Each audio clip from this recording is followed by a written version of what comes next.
Yeah. Yeah. I don't think I was this sad when the streak died. I don't think. Nah. At least then it was. Shocking. I mean, it was shocking then, but Yeah. I mean, that was believable.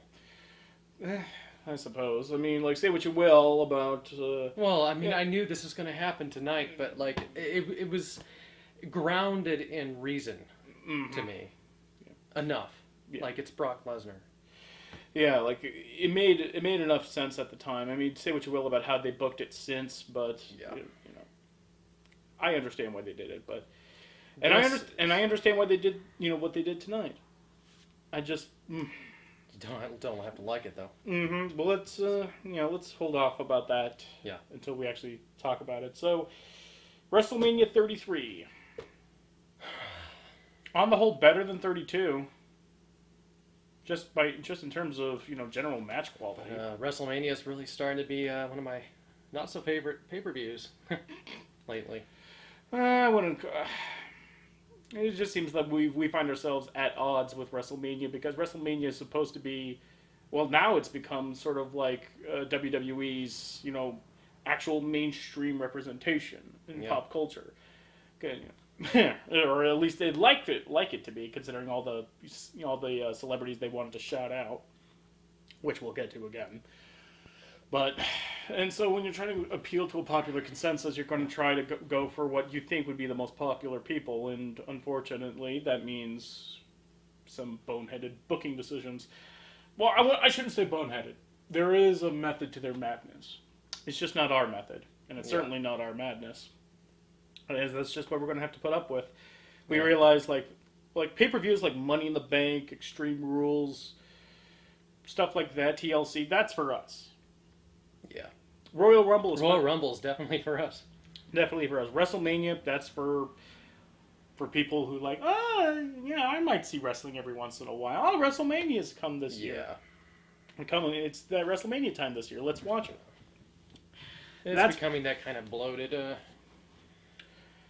overhyped kind of event, I guess. I mean, there were certain matches on the card that I think lived up to the hype, and some were. But this is WrestleMania. This is just. Yeah. Left a bad taste. Not like this LaCroix, which only leaves a satisfying, smooth, fruity taste with 0 calories, 0 sweetener, and 0 sodium.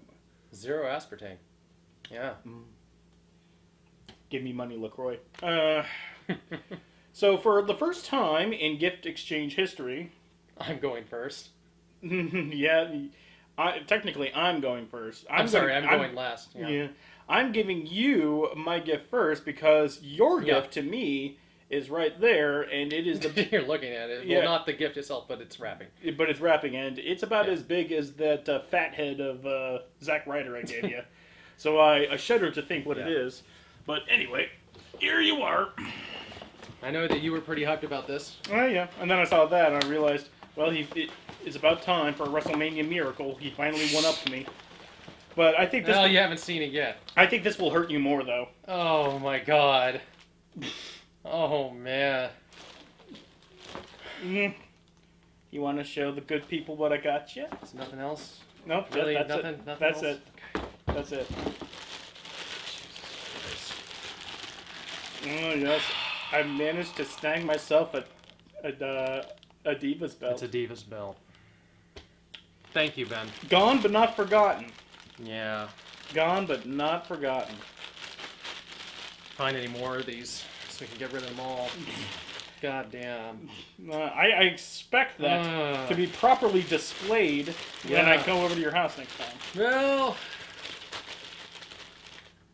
at least this isn't a certain belt. Certain other belt. The spinner belt? The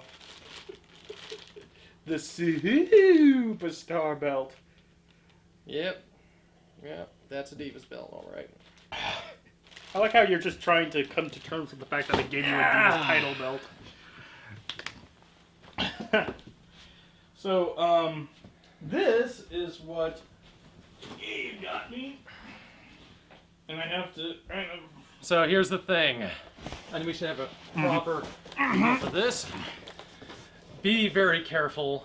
So what happened was there were last minute problems with where I was getting it fixed up at the shop. And when it came through, they did not get the dimensions right. Okay. So I had to do a last minute touch up on it that I really hate, but I had to do it. All right. So let's... It looks like shit, but whatever. We can maybe fix it up later.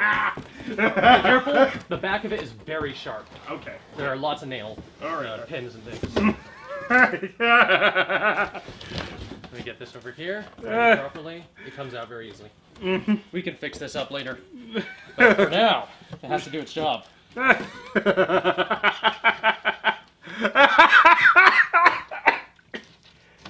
think we unframed it. It's okay. We unframed it.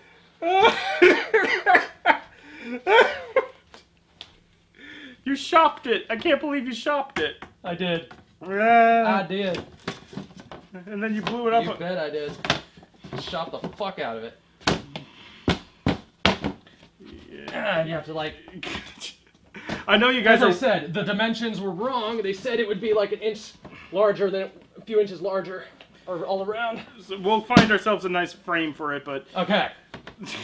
We'll find ourselves a better way to fix this up. But for now, I give you the creation of Bennett. I can't believe it.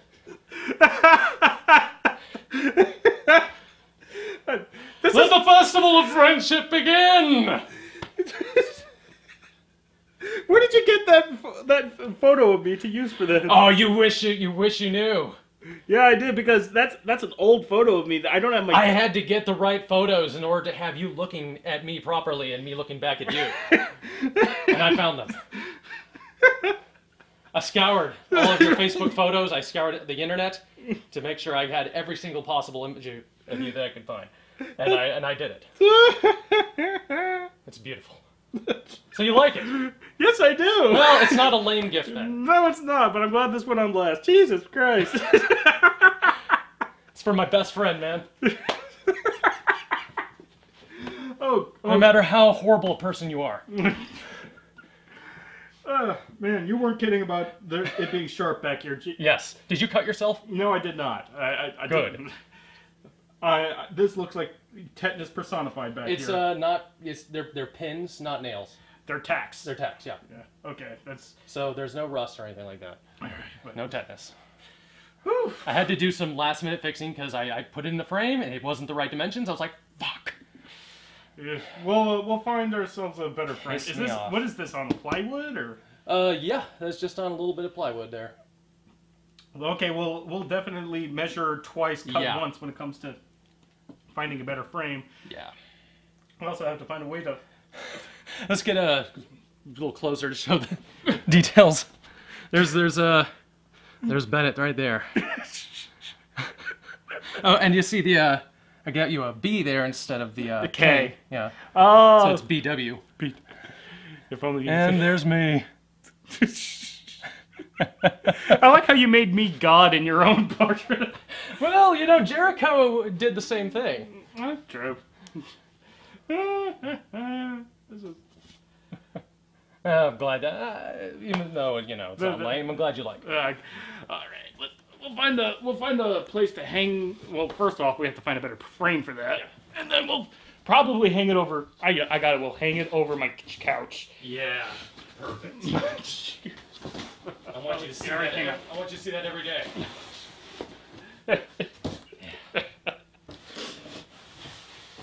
Well, it is. Yeah, that's why I got cuts. So it is a WrestleMania miracle. You have thoroughly outdid me when it comes to... Outdone you, yes. Although mine hurt more. You still win the lamest gift. You still win on that front. So you got the streak. The streak is alive. All right, so we start off with the pre-show with Austin Aries versus Neville for the Cruiserweight Championship. Now the further we go back into this pay-per-view, the more it feels like a fuzzy memory. Like, what did that happen earlier today? Yes, it did. Yeah. I guess that's just what happened. Feels like so long ago. Yeah, I guess that's what happens when your pre-show and your main show go on for 7 hours. But as far as that match is concerned, a lot of stiff shots and holds. Very much an It was one of the most solid matches of the night, I think. Yeah, I mean, solidly worked matches. A few spots to mention here as well. I've never seen anyone do a stiff as fuck, hard hitting axe the double handle. axe handle. Yeah, that axe handle. You know, when I saw it, it looked like it was an elbow drop, a standing elbow drop. Yeah, but you saw the connection better. They didn't. Did they replay it? Yeah, they replayed They replayed it. So he did. Yeah. Connect with the fist. Yeah, connect. Mm-hmm. Okay. But it looked like he dropped all his weight on Neville's head. That was. Whew. I'm still wondering why in the world we still have the axe handle in today's that wrestling. really blew you away. What blew me away about that match was the German suplex from Neville to Austin Aries. Oh yeah, where Austin Aries landed on his fucking head. To me, that was the stiffest spot of the night. Oh yeah, that was the stiffest spot, but that wasn't probably intentional. That like Neville either unintentional. Yes. probably got a little too low, or Austin didn't tuck his head all the way. But that axe handle, that was purposeful. But I think that German suplex was probably the most dangerous thing to happen tonight. No doubt. Because he looked like he pretty much landed straight on top of his head. Like he almost, turtled his head back into his body. Like a Pez dispenser. Yeah. Ooh, yeah, but as I was saying, there was a lot of... Good on you, Aries, for taking that one. That was hardcore, man. Yeah, a lot of submission holds. Way too many submission holds for a cruiserweight match. But yeah. But I don't know, like, it feels like... Well, I think Austin Aries is a very technical wrestler. I would say so as well. But everything else about this match feels like it's like the evolution of cruiserweights trying to find their groove with the rest of finding a niche. Finding a niche. I mean... Like, everyone expects them to do flippy shit over the ropes and... Yeah, but not everybody is going to be the luchador in the match. It's still wrestling match. You still have to have, conflicting styles and stuff. So it's not like, you're gonna get bored of seeing two guys flipping around eventually if that's all they do. So. Which is why I like Jack Gallagher's performance in No Way Out. Well, no, it wasn't No Way Out. I think it was a Royal Rumble, where his match with Neville. Is that how it is? Neville. No matter where you come from, there's a million different ways to pronounce his name. But that's why I liked his and Jack Gallagher's match in Royal Rumble, because it seemed like Jack Gallagher wasn't just doing flippy shit. He was those headbutts of his, those and like just the little spots of him just trying to like playing Stewart with his feet. Like, yeah, he was doing. I'm saying again, not that I'm trying to give credit to Adam Rose that much or anything, but Adam Rose did kind of I think do it first, possibly entirely possible. I mean probably somewhere else, but still the Rosebud kick where he stands in the turnbuckle and but Gallagher does it better though. Yeah, way better, but because he does it in a freaking handstand. But that's it feels like the cruiserweights are trying to find their own identity with the matches that they can hold, especially with very very proficient wrestlers like Neville, who can wrestle with 250, 260 guys. Excuse me, 250, 260 pound guys is easily with 250 guys, no problem. Obviously, one red arrow, 250 guys, easy. Exactly. Spam it like a 5-year-old learning Street Fighter. Yeah. He's got penetration on that arrow. Exactly. But, well, Neville has cut his teeth on having matches with 250, 260 pound guys, and same thing with the 170 pound, 180 pound featherweights. Nobody likes calling them featherweights, but... Yeah. Well, I mean, honestly, as a cruiserweight goes, Neville looks really, really built. I mean, 200 pounds of solid muscle will do that. Yeah. I mean, it is not hard for me to see him in outside of cruiserweight matches with that build. Yeah. I mean, and we have. And we have, especially in NXT, NXT with his matches against Kevin Owens, where he just deadlift suplex Kevin Owens. Yeah, no, Neville is very man. He's incredible. And the fact that he's under 205 is just like, and his heel turn is really good. Oh yeah, I am very much loving heel Neville. Even the over the top, oh, what you're gonna do with it? I'm the king of the cruiserweights. Just constant full force. I know that was kind of Arnold-y. I did it a lot tonight, so it kind of stuck.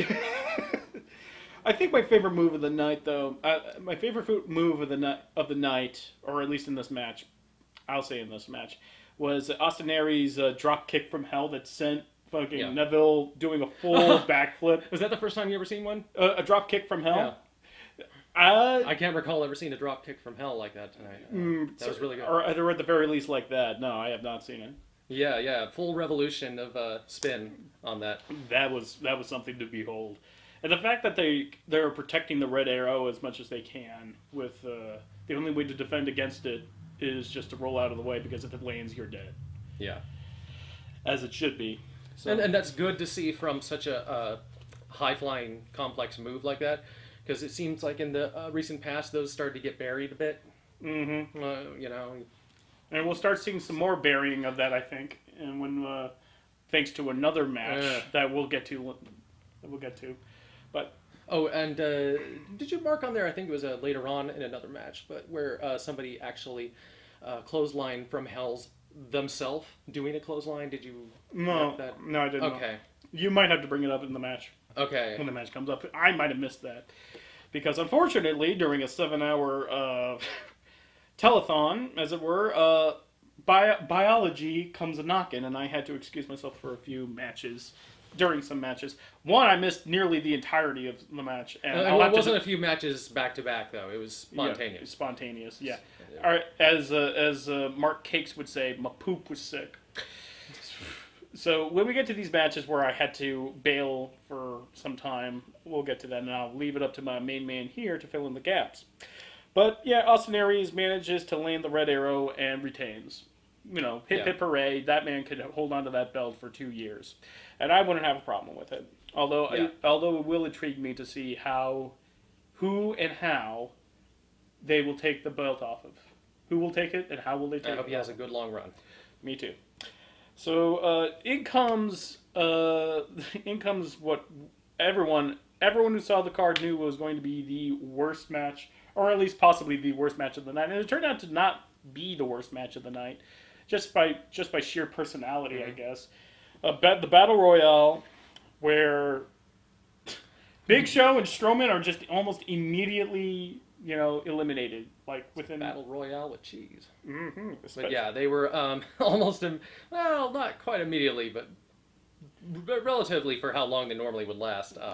The first guy out was, I believe, Kalisto. Pretty sure he was first, if not first, second.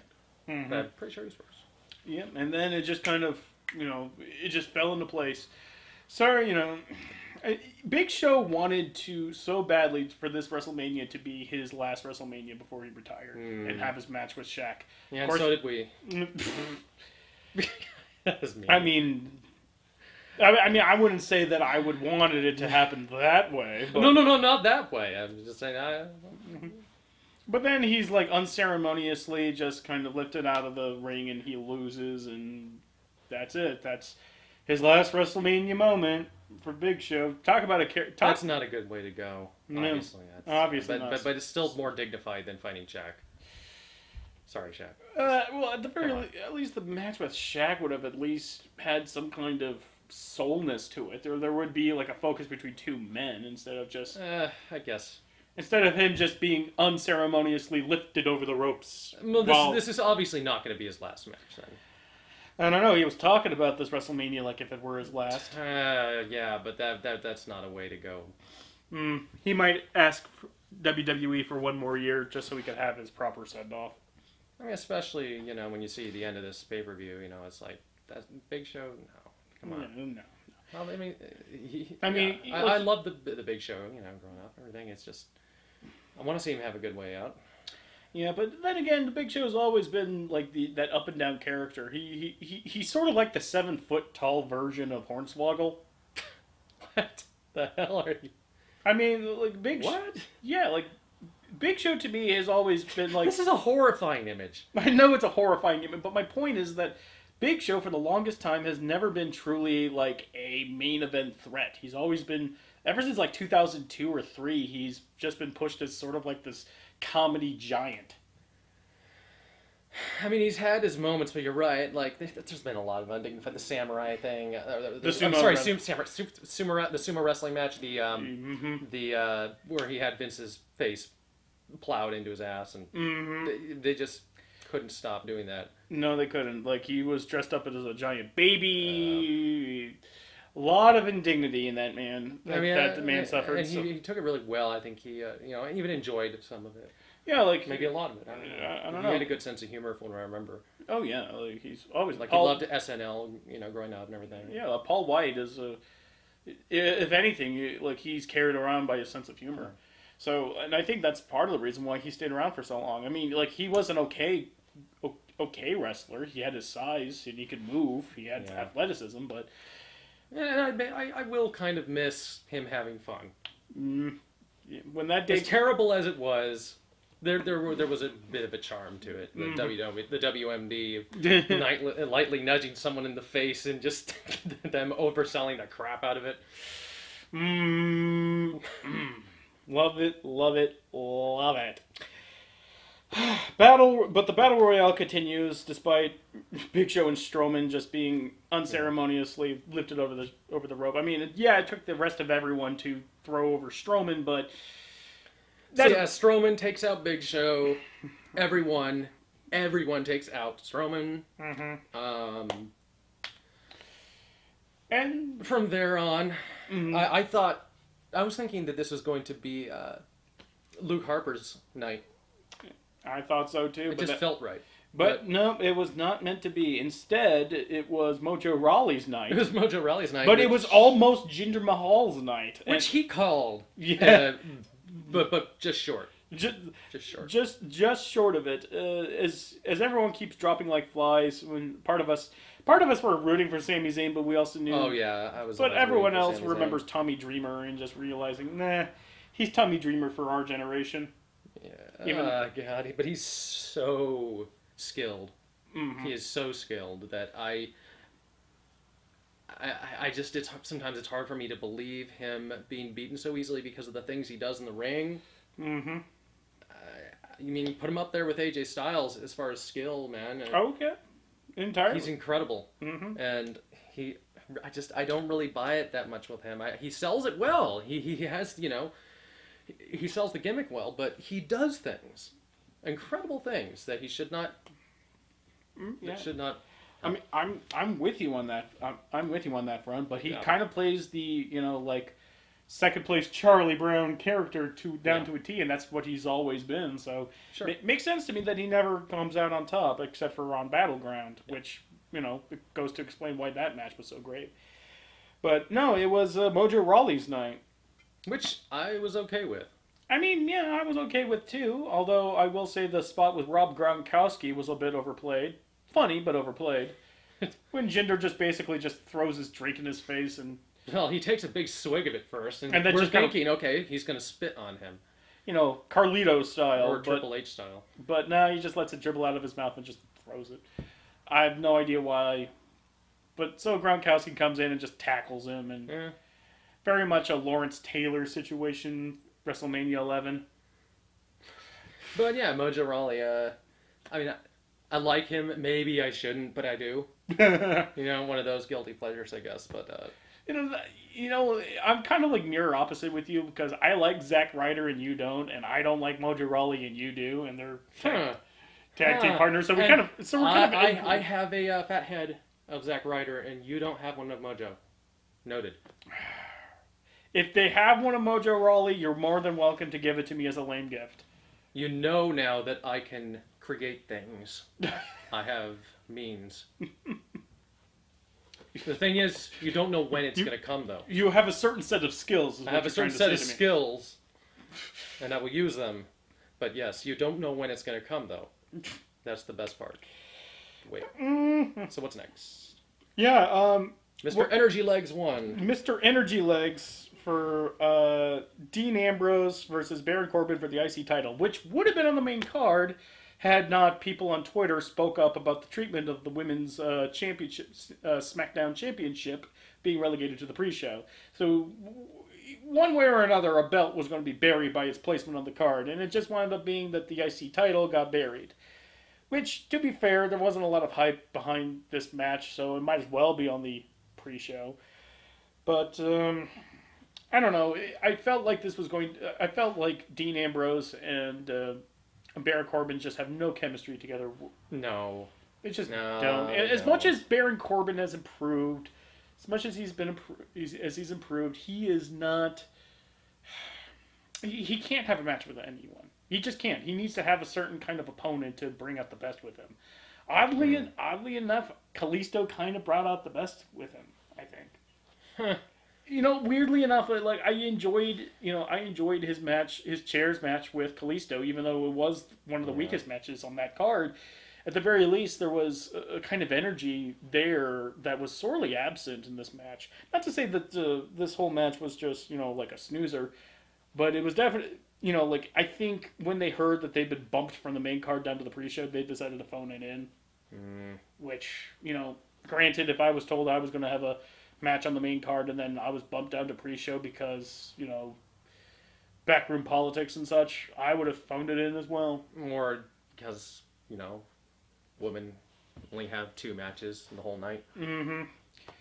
And it's just... Which, just kind of already sucks. Yeah, and like there are no winners in that situation, so I don't blame them. I don't blame them one bit for phoning it in. I blame them.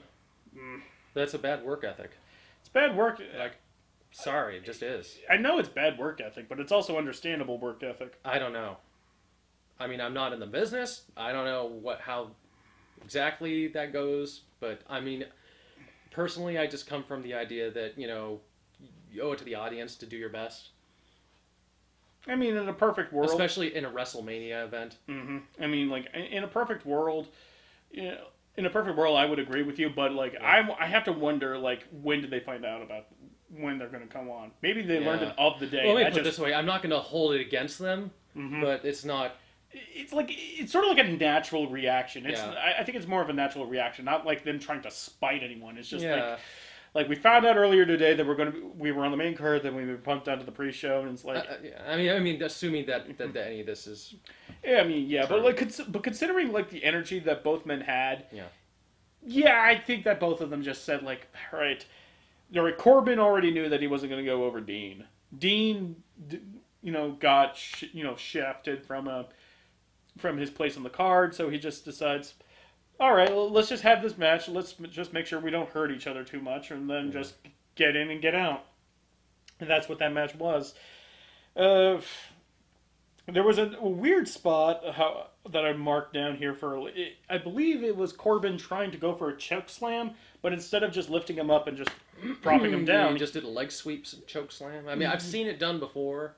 But it is an odd one. The thing is, coming from a guy as big as him against a guy smaller like Dean Ambrose, it just seems a little wimpy, I guess. I mean, especially when he does the deep six, it's like you can do a choke slam or something. You could do a choke slam. You could do a sidewalk slam. You could do, pick up some more moves, Corbin. How many times I gotta say that? Yeah, but if there's one. Ambrose here, for some reason or another, even when he's phoning it in, it still looks like he's a maniac. Because he still has that look of a dog trying to chew his stitches, but he can't reach. I think he's got the look down. Maybe the basic, the resting, lunatic face, I guess. The resting lunatic face. But he really isn't that crazy. If you boil it down, he doesn't do a lot of crazy things. I mean, like... If it weren't for the fact that he wrestled in the PG era, he would probably do more stuff that he's accustomed to. Like if you've seen his CZW work, like, he earned the nickname the Lunatic Fringe. He took a goddamn, like, jigsaw to his face. Yeah. Like, you... Oof. There's no way you do that and not have some kind of screw or two loose. I just wish he would sell it more on, I guess, when it comes to decision making in the ring, like, you know, whether he cheats or not, stuff like that. Like, he shouldn't really. Can I just give a shout out to Spoonie? Go ahead. Just go. So Spoonie made a really good comparison of how Nikki Cross is basically plays the lunatic the way that Dean Ambrose should. And that really spoke to me. I completely agree with that. Just he really should have no like regard for rules and stuff when he's crazy. And maybe he's not always crazy. Maybe he becomes crazy at certain points when he's like triggered or something like that. And then he doesn't pay attention to rules. I don't know. Like, it's hard to. Nikki Cross works heel, so that works for her better. Unfortunately, Dean Ambrose is a tweener, which means that if he disregards the rules too much, he's just a heel. Yeah. Because there's just no way to wrestle there's just no way to wrestle without regards to rules and not be a heel at the exact same time. It's just a contradiction in terms. So fair point. I mean, like, heel Dean Ambrose, I don't know. Like, on one hand, I want to see it. On the other hand, I feel like, would he really be doing anything different? He just I think you could really let him let loose. Really go crazy. Really? I hate myself. But speaking of hating themselves, so we were promised that the New Day would be the hosts of WrestleMania, and they appeared a grand total of 3 times. 3 times. They really wanted to bury any preconceptions up to this point and go forward. Pretty much. They just, Let's just nail this thing down. Look at this. Look at the pretty lights. Look at the jingling bells. Yep. You can't see me. Nothing. Neutralizer. Yeah. Their spot on the card, they didn't really do anything other than just, hey, we're here and let's start the show. We like nerdy things, like Final Fantasy. Yeah. Last time it was DBZ. Like, here, we got some Moogles, and we're being sponsored by Final Fantasy XIV. Yeah. I mean, I know Xavier Woods. I know that he's a nerd. He once played the Final Fantasy fanfare on the trombone. So I know he knows this stuff, and I know that, like, him being asked, like, hey, we're being sponsored by Final Fantasy XIV, you want to do something about it? He'd jump at the chance for it. I'm not sure about the other guys. He plays Pokemon Go. Yeah, well, I'm not going to say plays, but he certainly R-Truth tried to play Pokemon Go. Did he? Remember that bit where he was walking through the ring thinking that he's playing Pokemon Go? What? You don't remember that? No, I never saw it. That's why I don't remember it. When the hell did that happen? Last year. Oh my god. Yeah. Oh my god. Well, now you have... Is that it? I don't know. I haven't seen it. Pretty much it. That's pretty much it. Tell me the fucking story. That's as far as it goes. He just wanders into the ring with a cell phone tied to a twig branch, and he's just... Would it be like a dowsing rod or something? No, like an oak tree branch or something like that. He just... Or like a carrot on a stick? What the fuck? Or a selfie stick? Like a selfie stick, yeah. Okay. So, he's just a little tree branch, and he's just like, oh, I'm trying to catch Pokemon. Wow. And then, there's Goldust back behind him saying, like, no, don't try to do that, please. All right. Yeah, he reminds me of that really creepy guy, like my first week playing Pokemon Go, where there was a guy who was, and this is when everybody was playing it, and there was a guy near my neighborhood, he was just looking in this bush. And he's like, I'm trying to catch it.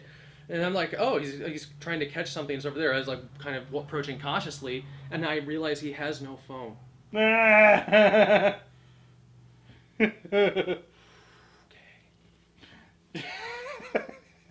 Kind of reminds me of the... that's the kind of crazy Dean Ambrose needs to be. It kind of reminds me of those crazy people that look like they're talking to themselves, but then you realize they have a Bluetooth earpiece in. Yeah. But then you look closer and you realize it's off. Or that it's a paper clip or something. Oh, yeah. And that's when you back away. or the guy who thinks it's a Bluetooth earpiece, but it's actually a jelly bean. Oh god. So it's one of those like actual in-ear tones of the. Oh yeah. Okay. But good on you, New Day, for trying to downplay the heat that Xavier Woods got over certain photos and videos that were released. Was it really heat though? Well, I think it was. I mean, we know it was heat from the company. Heat from the company, definitely. But so far, from the crowd's responses, it sounds like you got pop. Yeah, but like you can't ignore it for long. And then Big E with the best side eye in the business. Just giving... You can see that side eye from, like, behind him. It's incredible. He's got, like, the eye of Sauron. He just kind of just immediately turns right to Xavier as he's talking about pulling levers. It's like, there's a family show. And then just a big old close-up of Xavier Woods. It's like, yeah, we all saw your man tackle enter Page. You said it. You weren't supposed to say it. I mean, I never saw it, but, like, I'm saying we as in a general we. Now we're going to be under the whip by no one. Like, allegedly, he put his penis inside Paige. That's one of the great things about being in our position. We can just say whatever we want. Exactly. And allegedly, Brad Maddox was filming it. Allegedly. And allegedly you saw it. First match of the night. And... I'm going to say it, best match on the night.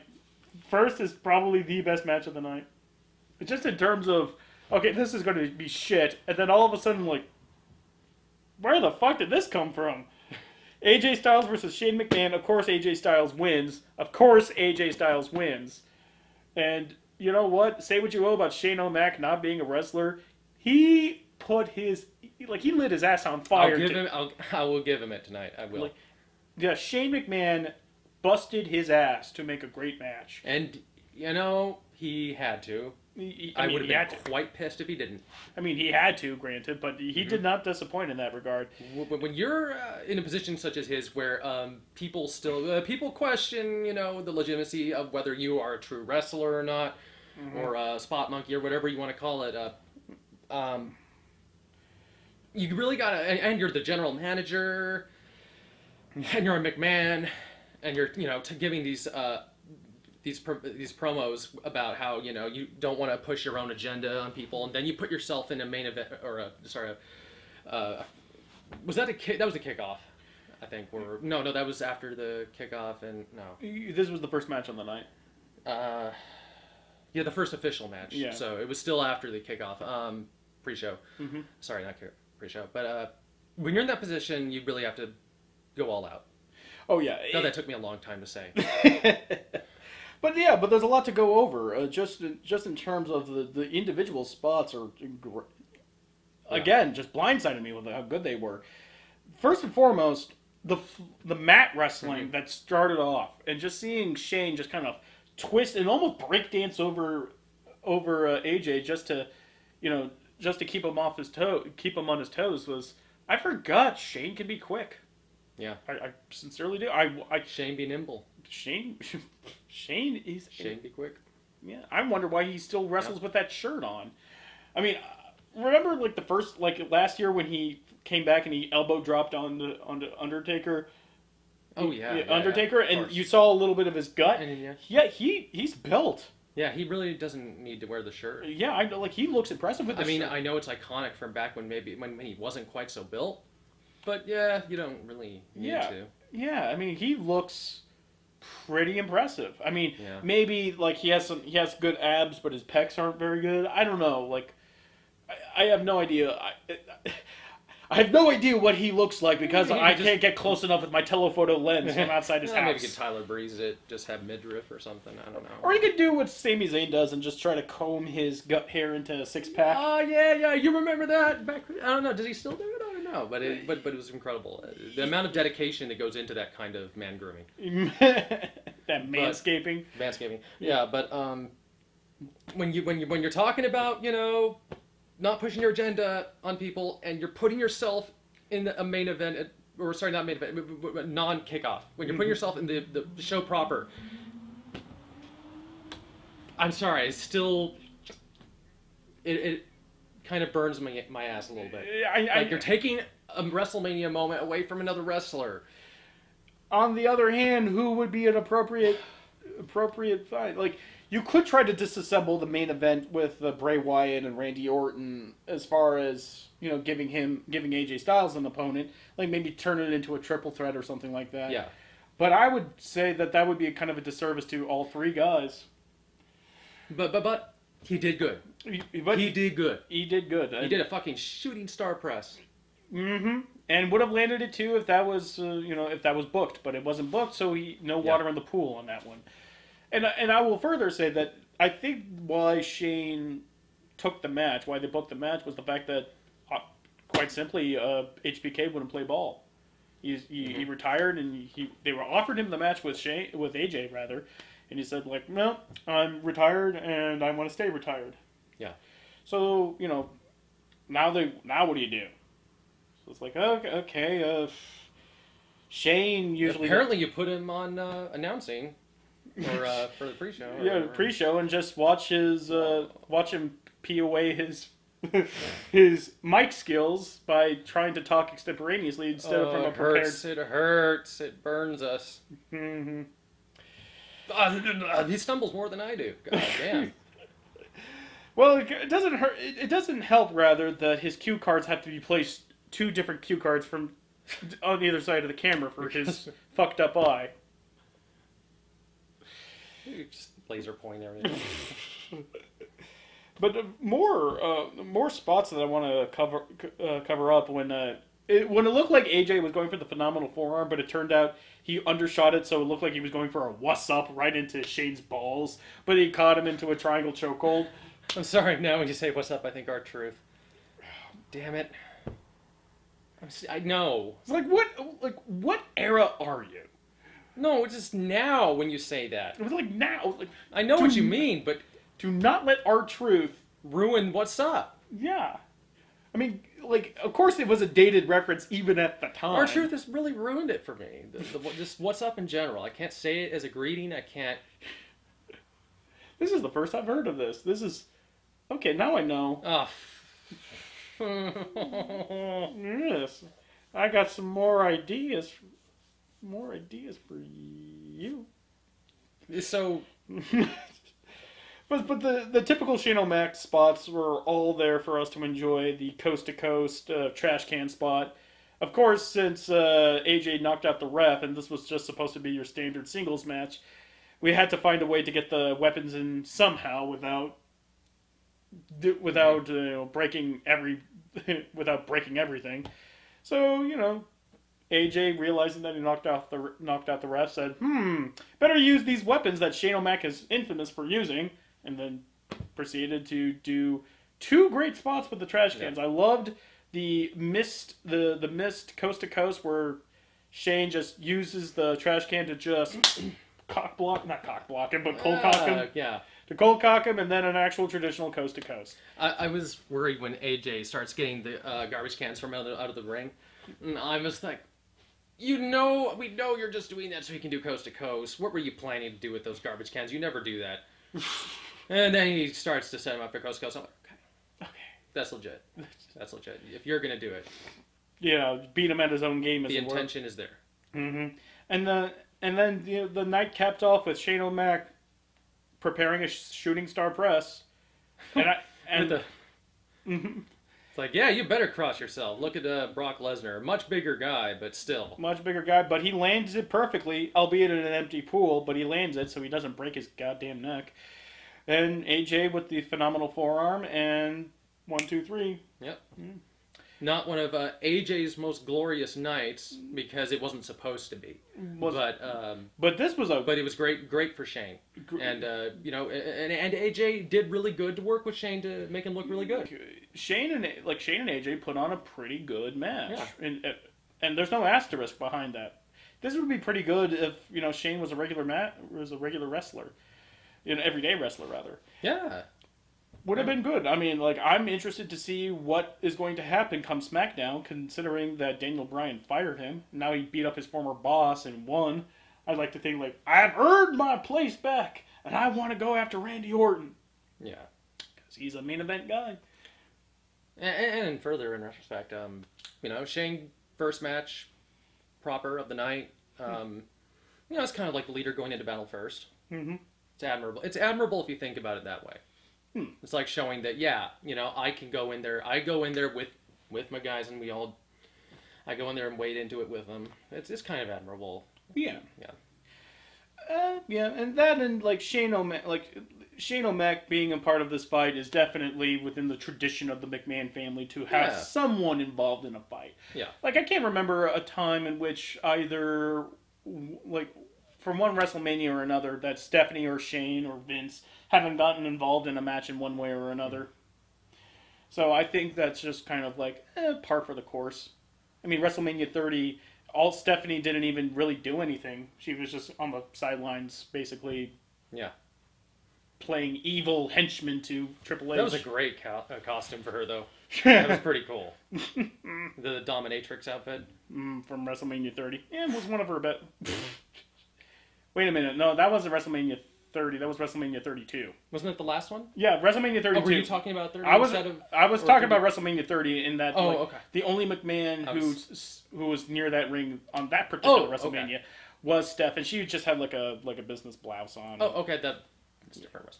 Yeah, but point being, for the showcase of the Immortals, the McMahons have always had some kind of tangible presence there, dating back all the way since WrestleMania 17, at the very least.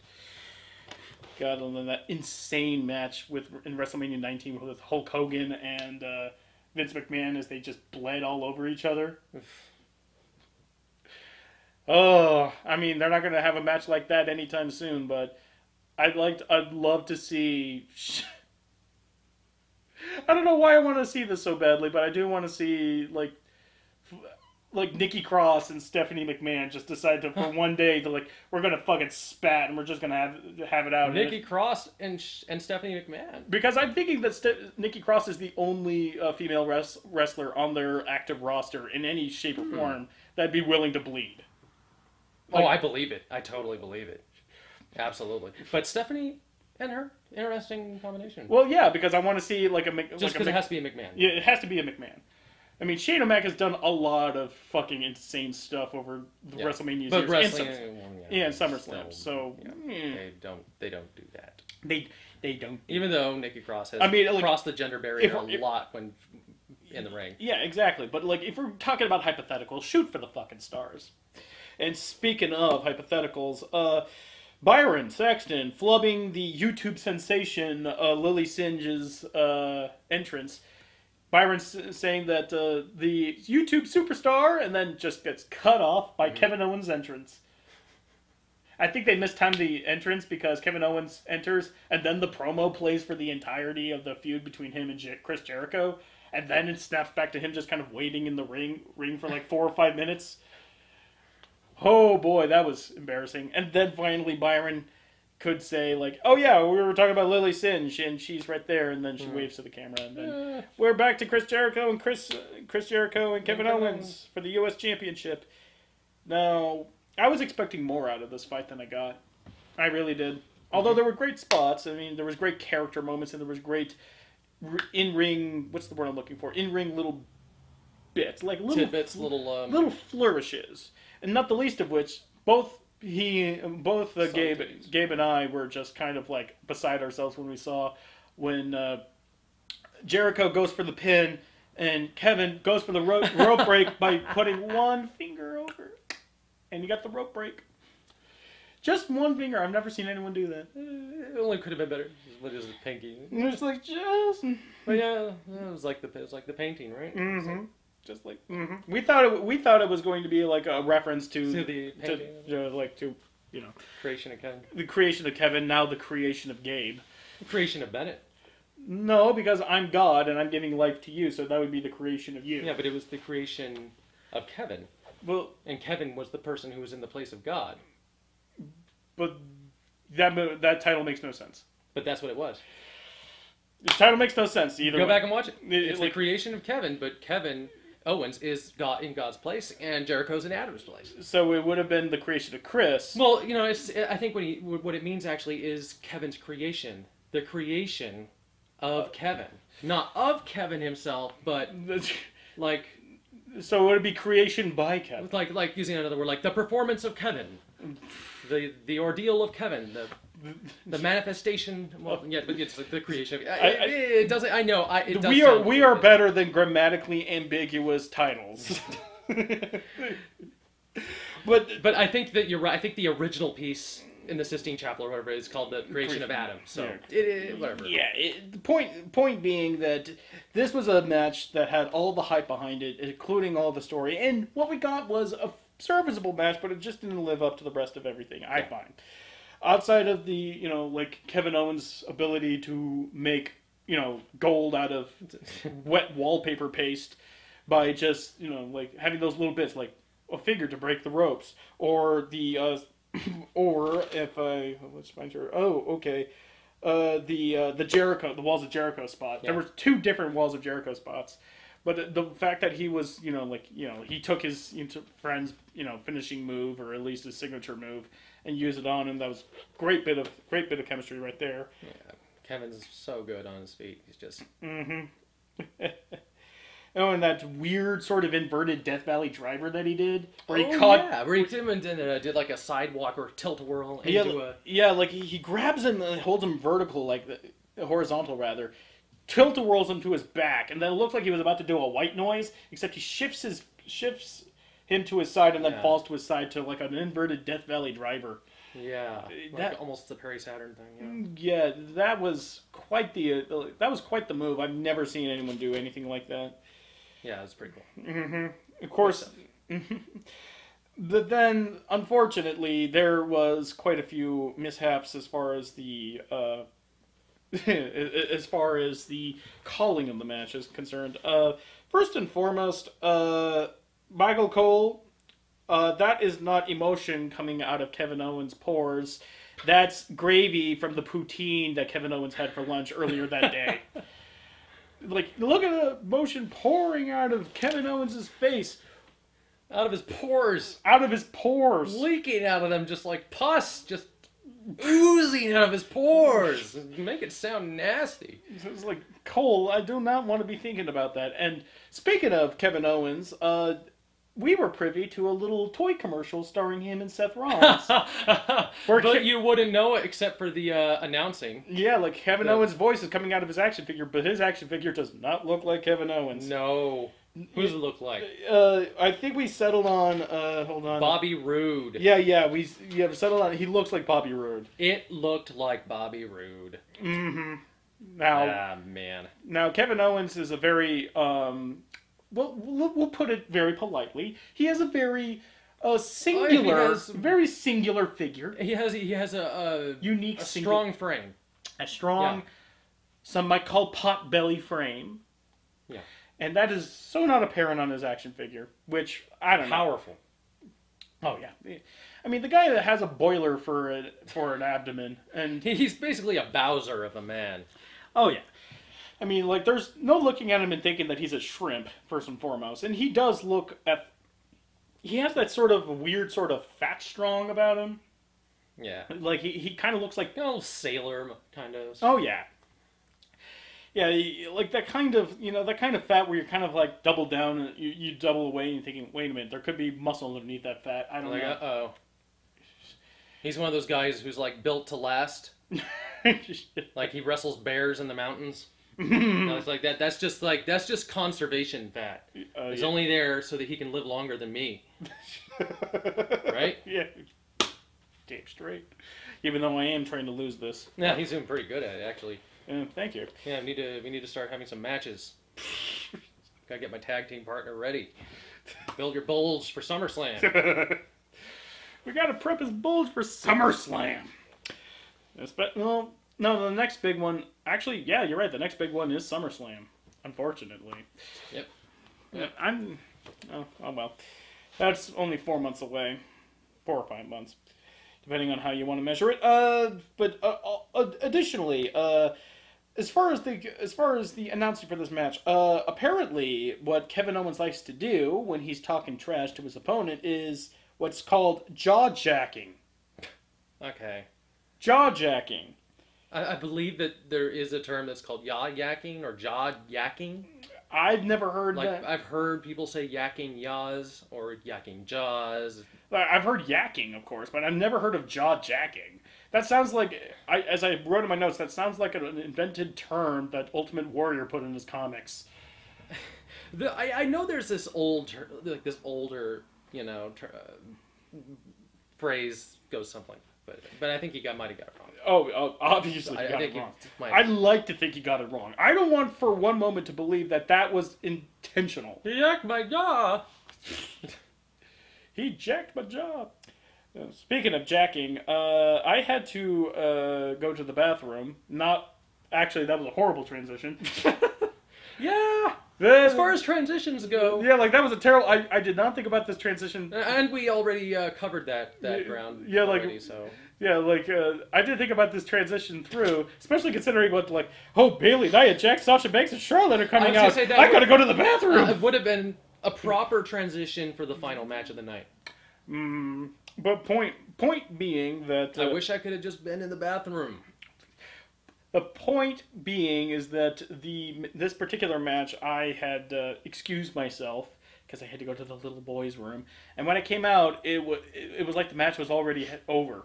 So I missed nearly the entirety of the 4-way elimination match, the fatal 4-way for the Raw. Much. From what I understand, yeah. So you probably chose a good match to. I caught the finish of it, and the finish. I hate to say that. Yeah, I caught the finish of it, and the finish was really pretty damn weak. When Bailey just wins the belt, but with the Macho Man elbow. Yeah, protects the she captures the retains rather. That's the proper term for it. She retained her gold by dropping an elbow on Charlotte, which because apparently it's the it's the anniversary of Macho Man's loss in the ring at a certain point or something. Wrestlemania 3, with Ricky Steamboat. Now, I saw the match myself. I mean, it's aged pretty well considering all the false finishes that have gone on, but it's it's overhyped. I think a lot of wrestling historians look back on that match and just say, I don't know. I don't think I actually haven't seen it now that I think about it. So. Yeah, I haven't seen a lot of the old stuff. Yeah, the WrestleMania 3 I've seen, and I have a tough time watching any WrestleMania before 12. I want to say, mainly because back when it was almost the Colossal. Apparently. Yeah. But the only note that I have here is the finish is pretty weak when Bailey just drops an elbow and retains. I'd like to say more about it, but I just can't. I mean, physically, I cannot. I was in the bathroom for this, but according to you, I don't like having to do this. But I don't want to do this. Of course not. There's nothing really to say. Just feels shit. I mean, of all the things they could have done, okay, to make it a little bit more memorable. Nia Jax is the first one out. Yeah. That's it. She didn't really do anything. See, there's a Charlotte. Charlotte did her moonsault. Her corkscrew moonsault to the outside of the ring again, which was awesome. It always is. Love seeing that. Yeah. I guess I'm trying to remember what happened. It was basically it took everybody pinning Nia Jax, so they all got on top of her and pinned her, and that was first one out because everybody turned against her in the beginning. And Sasha was out by hitting her head against I can't remember who did it to her. I think it was Charlotte, but her head gets hit against the turnbuckle, falls out of the ring, I guess, and gets rolled back in and pinned, and she's out. And really shitty way to go out, just turnbuckle spot, not even exposed. I don't think it's just. And then I think that's about when you got back in, and and then Bailey retains with an elbow drop, and I'm not really a big fan of elbow drops as finishers. Personally, The Rock is just it's just hilarious when he does the people's elbow, though. It's just it's running back and forth and all the charisma stuff. You know, it's like that's fine. Weird to say that the WrestleMania that they had in his home state, he doesn't show up. Yeah, that was weird. Rock didn't show up. Steve Austin didn't show up. None of the legends showed up. Well, HBK was on the mic, unfortunately. On pre-show, but that's about it. Yeah. On one hand, you know, good that they didn't have a repeat of WrestleMania 32 where they brought out a bunch of old guys to basically beat up the League of Nations. Bring out your legends, yeah. But on the other hand, it's the showcase of the Immortals. I kind of want to see what the hell Hacksaw Jim Duggan's up to, or where Farouk is, you know? Yeah. That's... I don't know, like, I just want some kind of visual reminder that he's still alive. That's all I want. Just proof of life. I just want some. At this point, I just want proof of life. I mean, they don't necessarily have to do anything. Can we have a show just so that we can check in once in a while and know they're okay? I think they had one of those before, actually. Oh yeah, Legends House. But so that was just a really boring match that didn't do much, and sure as hell did not do much to elevate Bayley. Nobody came out of that match looking good, I don't think. Nothing. There wasn't a heel turn by Sasha coming back into the ring to interfere or something like there should have been or something, you know. It just feels like too many, you know, just nothing. It was just a nothing 4-way elimination match. Yeah. I'm so sad for Bayley. What's going on with Bayley? Yeah, and considering, and I will say it, I think this is the worst match on the night. Just how much nothing there was. Just nothing there was. So, I'm gonna say probably the worst one of the night. And if I come up to any matches I might have not remembered or anything that would probably throw that. I'm not gonna call it the worst of the night. Throw in the question. I'm not. Only on account of the last match, which we'll get to again.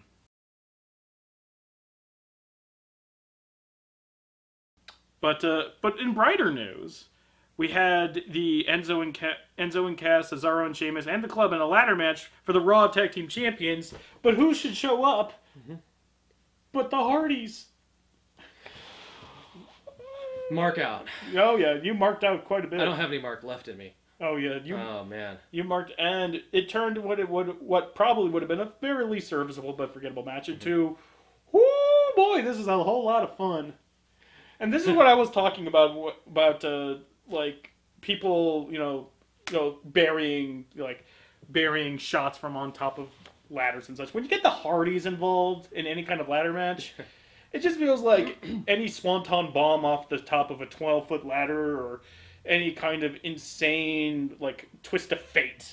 Yeah. Like twist of fate from while falling off a table or off a ladder or off the top rope or something. It just kind of goes with the territory. I mean, we all know that the Hardys are spot monkeys. Well, not trying to downplay. Oh yeah, like but it's it's what they do. Yeah, like we all know that the Hardys. We all saw wrestling in the late '90s, early 2000s. We all know that. We all know that they're spot monkeys, but they spot monkey very, very well, and there is a place for that. And by God, this WrestleMania needed that because for the most part, this WrestleMania was curiously absent of gimmick matches. You know, you got like tag team matches, you got singles matches, and very few stipulations across the board. I mean, at least WrestleMania 32, even though it didn't have a good Hell in a Cell match, at least it was a Hell in a Cell match. Yeah. And the street fight with Brock Lesnar was kind of boring, but at least it was a street fight. Yeah. They needed their own little destruction derby with ladders, and I think it's a little bullshit that that the Hardys kind of came in from out of nowhere, immediately got a title shot because they're the Hardys, and then they won the. The New Day needed the pop. They needed the credit for introducing the Hardys. Broken Matt Hardy and Brother Nero. Just saying that just kind of like gives me a little bit of a boner. Just saying it. Well, I will say that the Hardys will definitely put a fire underneath Raw's tag team division's ass, which they sorely need. Oh man, it is incredible. It is an incredible feat to, on your own terms, come up with these new gimmicks for already like ironclad, iconic personalities, as the Hardys are, and to be able to create new gimmicks, new names, and everything, personas. It's almost like an anti-gimmick that Brother Nero and Broken Matt Hardy. I suppose so. Yeah, I mean. But just to be able to do that on your own terms outside of the company, in another company or whatever, and then it's just, and then get taken back into the company with the same gimmick. I'm assuming, because he still has the the blonde streak and everything, and the crowd chants for delete, and they led them in delete. Yeah, and there was no editing out of their chants that were of things that they may not be able to say exactly the same. I guess apparently because of. It's very much it is kind of heartening to see that, although it will remain to be seen how the WWE will handle them, but I'm hopeful for now. And the match itself is just a whole fun destruction derby. As I said before, I am totally ready, to chant, delete, Brother Nero, etc. Even though I grew up with the Hardys, because I love what they're doing right now. It is cheesy, over the top, hilarious stuff, and it's the epitome of what you want from the cheesy side of the wrestling, Yeah, that showmanship and everything. It's just that's exactly what we come in for. But like some of the spots here, like the coup de grace off the ladder from Cesaro and that pancake bulldozer from Sheamus. Oh, the pancake bulldozer was fucking awesome. God, I don't know why that move makes me so happy. Well, if it wasn't for the Hardys, Cesaro and Sheamus would have stolen the show. Especially with that ridiculous beats of brawn. They even stole the show with the Hardys in it. Even with that ridiculous beats of brawn by Sheamus. Oh my god, the scene thing they did where he starts spinning in unison with him doing a beat, like a fucking clock and a cuckoo coming out. It's just so... And they kept it up for like a good... like there were 20 beats of brawn 20. on it. Yeah. And so like 20 revolutions, 20 beats. Oh my god.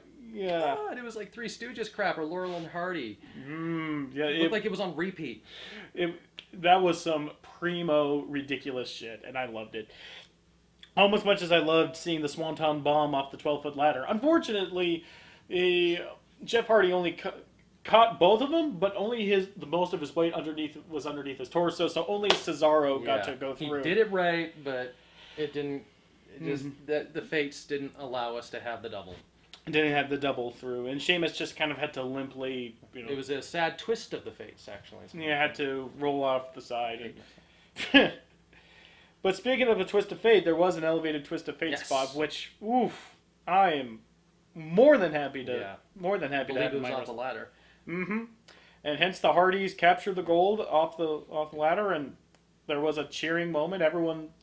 It was a good ending to the second act of this pay-per-view. And that's the part of WrestleMania that really warmed my heart.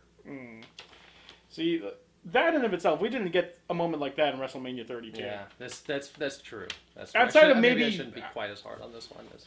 I mean, outside of like Zack Ryder winning the IC title last year, only to lose it the next day to The Miz, but you know what? I guess.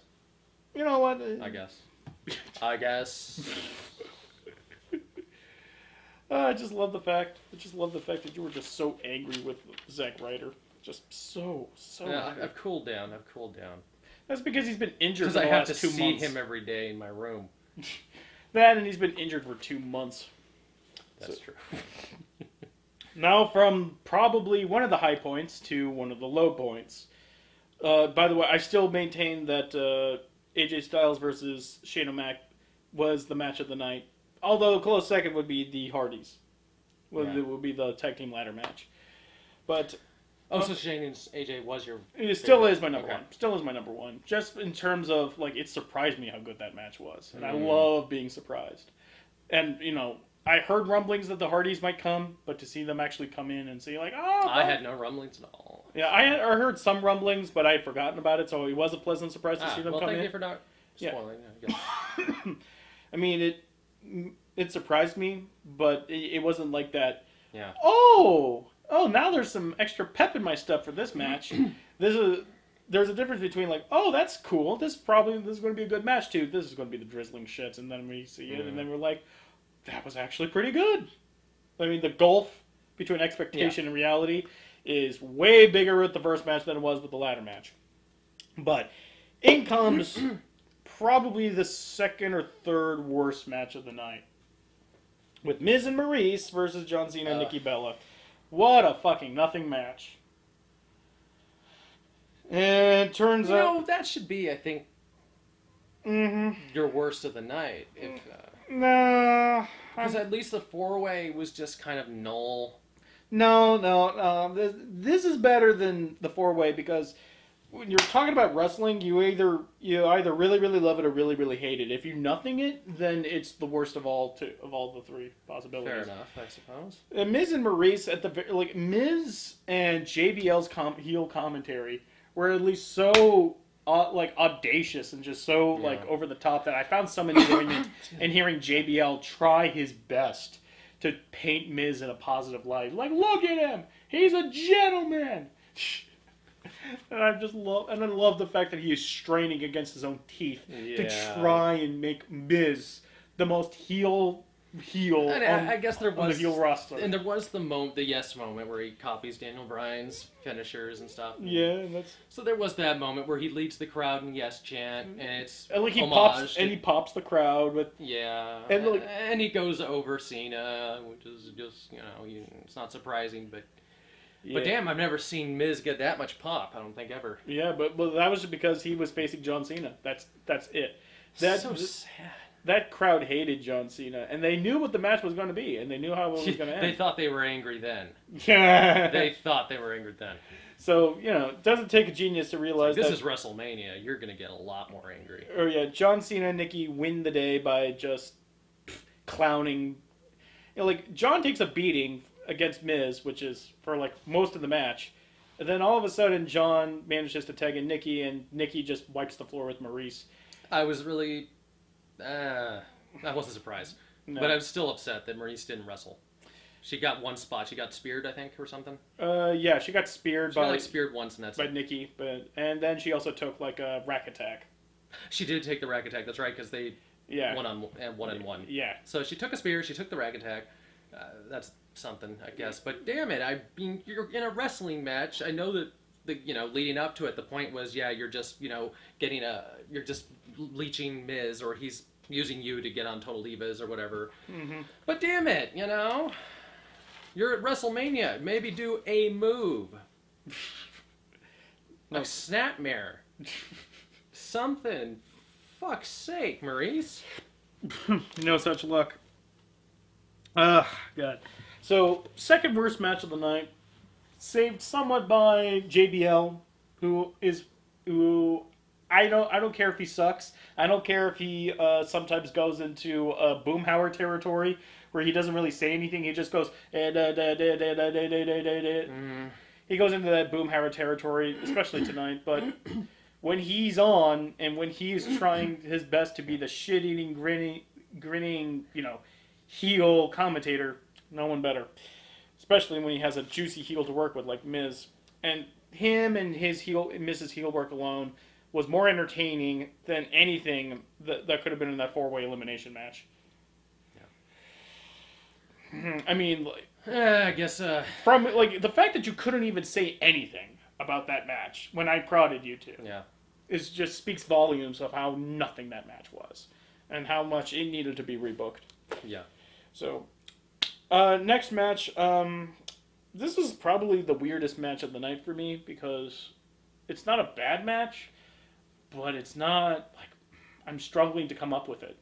I'm struggling to come up with a reason to care about this match. Is Triple H versus Seth Rollins. Right from the intro, where Triple H comes out on a motorized trike, with the biggest fuck off police motorcade. The police, accompanied by a police motorcade. I don't know why he has a police motorcade with him. I don't know why his tricycle has this gigantic fuck you radiator on it that looks like it should be air conditioning a gym.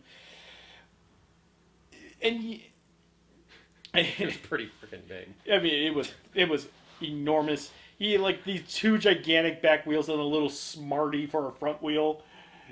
It was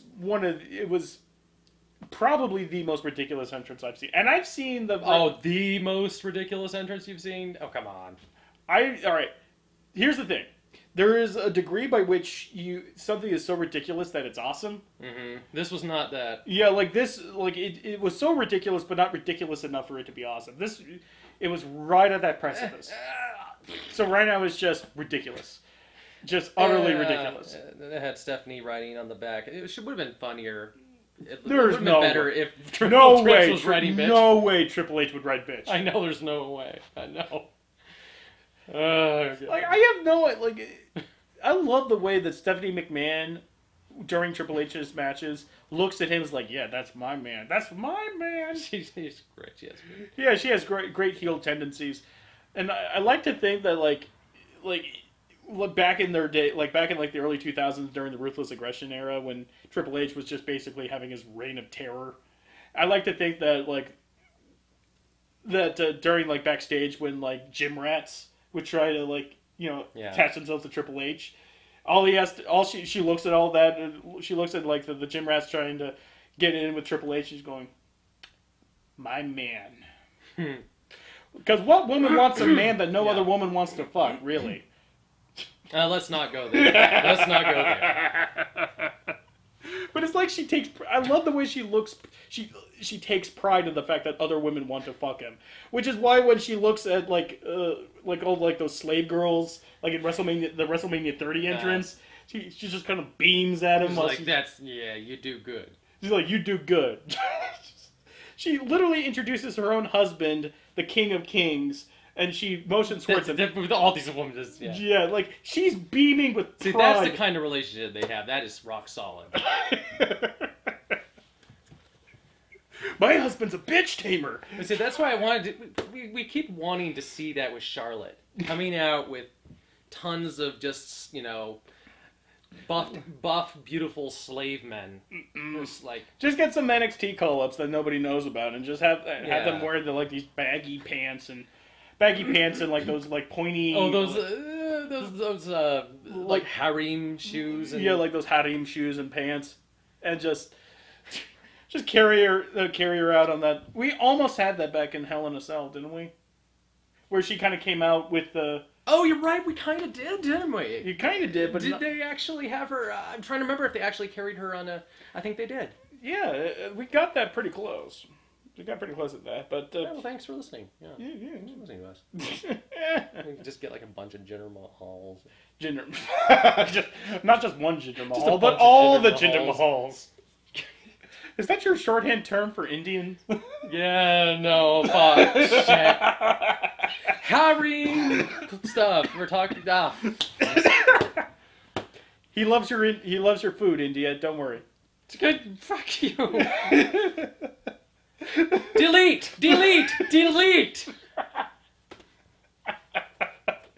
Oh, but if that entrance wasn't hokey and cheesy enough, in comes Seth Rollins with a torch to light the walkway up to the ring. Gods. And then the ring just kind of comes on fire. But not like real fire. They just kind of had like holographic print of fire. Not holographic print, but they just had video feed of fire playing out under them, and then lights the ring on fire. I mean, that was just that wasn't the hokey. It wasn't the hokiest thing that happened tonight. That's what I'm amazed that I can say that wasn't. And that's when we knew that Jesus had arisen, guys. Because not only has Jesus walked on water, but he does CrossFit and he walks on fire. Oh man, CrossFit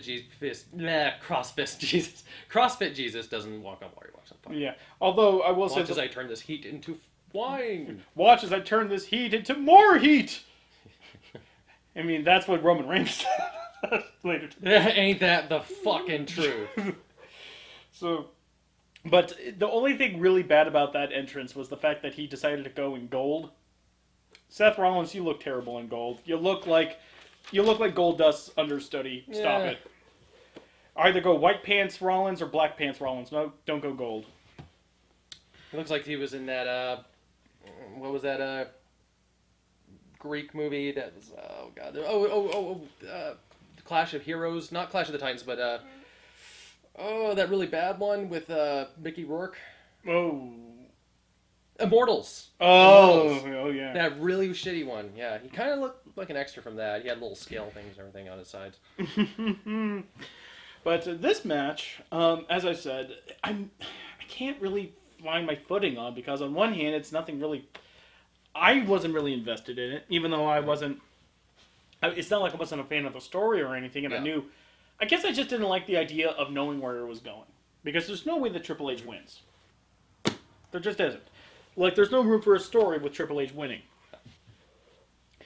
And Seth Rollins, like, I can't decide, like, Seth Rollins is the most confounding wrestler to me. He really is. I know where you're coming from. Like on one hand, I see his... The feeling's mutual. Like, I see his talent. I see, like, the things he's capable of doing. But the things he's capable of doing, more often than not, leaves people injured.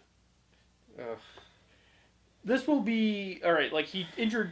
Finn Balor. He injured Finn Balor and Sting with the buckle bomb. Yeah. He injured himself with the buckle bomb.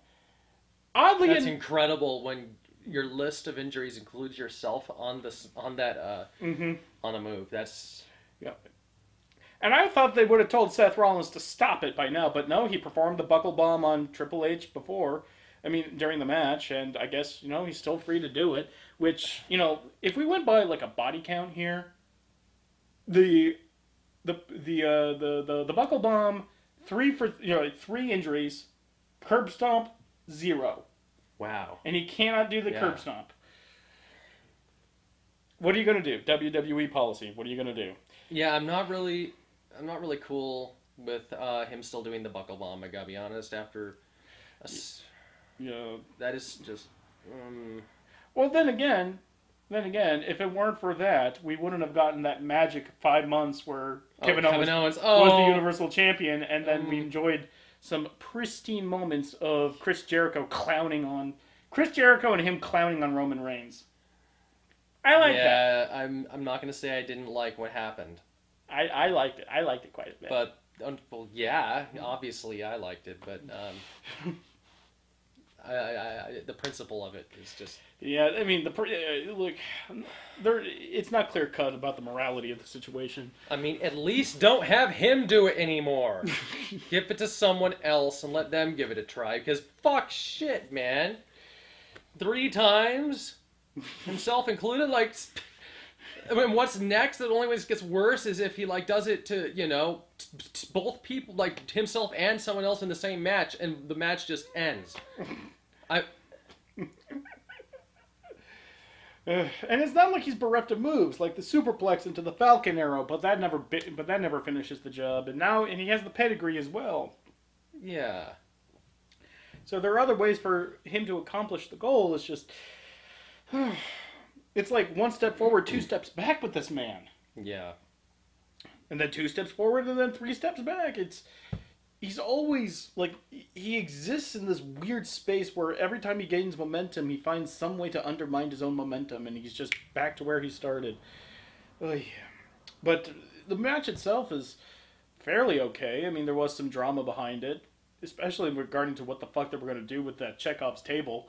And it turns out Stephanie McMahon was going to go through that Chekhov's table, and I was happy for it. that was good. I didn't even see that coming. Yeah, and then, like, once again, now that Rollins is wrestling face again, he could do his high-flying move, like his Phoenix Splash.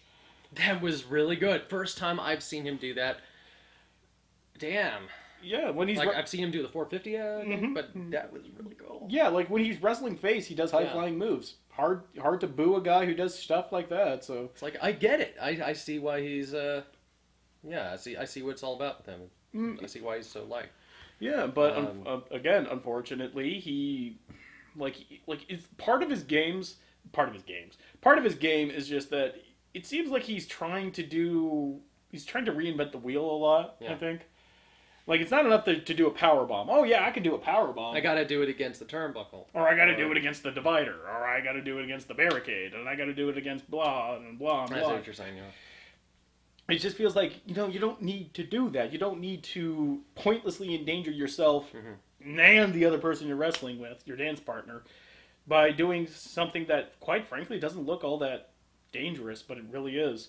Like, if you actually break down the buckle bomb, it doesn't really look... It doesn't. The power bomb to the ring apron looks way harsher. Oh, yeah. Way more harsh. Yeah, but the buckle bomb, the barricade bomb, all look better. Yeah, like, no. Well, what I'm pointing... They don't look dangerous. It looks like you're just kind of like, here, have a seat. And then you're kind of propped up against the buckle or the barricade. But apparently, dangerous as shit, especially against the barricade. Well, obviously it is. We got the body count to prove it. Yeah. but don't do the Miz's spring bomb. Springboard power bomb. Yeah, like he stopped doing that. He stopped doing that, but that doesn't mean that you can pick it up. Yeah, don't. There's a reason it needs to stop. Yeah. Yeah. Any other things in this match we want to cover? Not really, other than it just made me question when was the last time a sledgehammer was actually used in earnest as a weapon? I can't remember the last time. You mean full swing? Or no, like, or anything. Or even like the hilt or the like head of it. Even a pool cue shot. I don't care. When was the last time you saw the pool cue? It's been at least a year and a half since a sledgehammer was brought out and was actually used as a weapon. Instead of just, like, the threat of a weapon and then immediately dismissed. Well, it's still better than a fucking chainsaw. The threat of chainsaw, like... I will never understand the chainsaw. Like, I am going to bring this into the ring, and I'm going to murder you with it. I'm going to sever your limbs, and, cut your arteries, and you're going to die. In the middle of the ring, you're going to bleed to death, and that's what I'm going to do. That's because they rev it up, like they're going to use it. I mean, what else are you going to do with it? Hit them with it? It's a terrible weapon. It's a terrible improvised weapon. It is terribly awkward and heavy, and not meant to do that with. Yeah, and I'll be perfectly honest. So is the sledgehammer. I mean, I've wielded a sledgehammer doing pounding concrete before, but. Yeah. It's still way better than us. Well, here's the thing. The problem with the sledgehammer is the problem with the chainsaw. Why in the fuck would you just and then just immediately kill him with that blow? Yeah. Why wouldn't you do that? No, we're doing like these broad checks, you pull cueing But when them. you use it in a way that's not intended to be used, it doesn't make sense that you're using it in the first place. Exactly. So, sledgehammer is just as bad as the chainsaw to me. At least the chainsaw has the audible threat of it, like you can hear that. But it's not going to be used, and you sure as hell hope it's not going to be used, unless it's against Roman Reigns.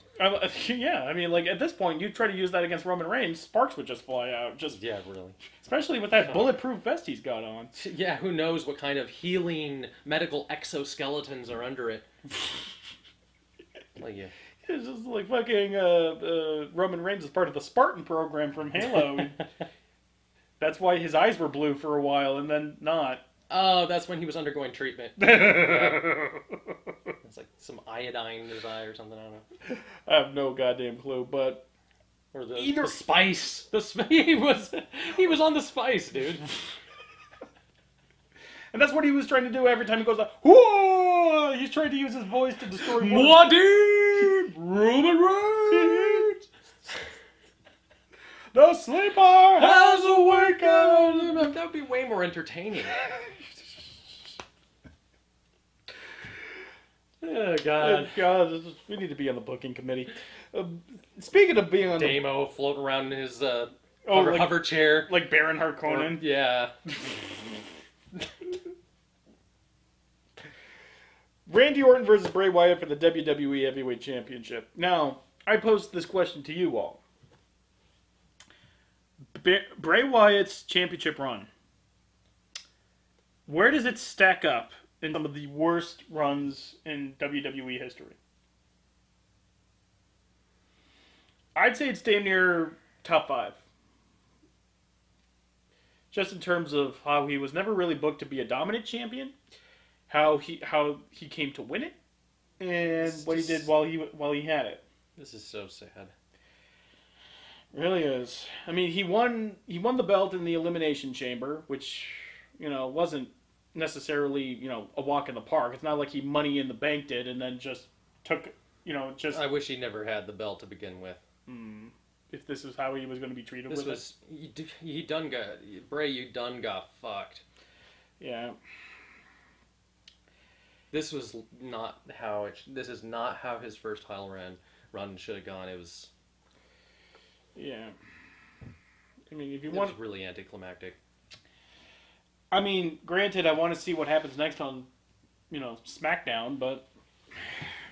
I mean, I was, starting to get into all the really stupid shit they were doing with the weapon of the apocalypse consecrating the earth of Sister Abigail and whatnot. I was like, okay, this is the kind of stupid that that we could probably get, like, Broken Matt Hardy's angle on. Somehow get a collaboration on, but, It's just, for the most part, it just doesn't seem they know what they're doing. Yeah... They just don't know what to do with Wyatt, or Vince doesn't like him or something. I don't know. I know he doesn't like him because he doesn't fit the bill. Then again, he liked AJ Styles. Because he's not Jinder Mahal. He's not Jinder Mahal. I'm surprised Jinder Mahal isn't just the champion, because of many mitigating factors. Chief among them is that his English isn't exactly spotless. Yeah, I know, but I mean, just as far as, like, Vince standards, you must be the best. Yeah. I mean, like, as far as he pushed the Great Khali. Damn. But the one thing about this match that kind of saved it for me and made it the third worst match on the night, probably, definitely the third worst match of the night. Not as bad as the Nikki Bella John Cena fight with The Miz. By the way, they proposed and she said yes. I know we completely blew that one over, but I thought that was just a given. This was the fourth worst for me, I think.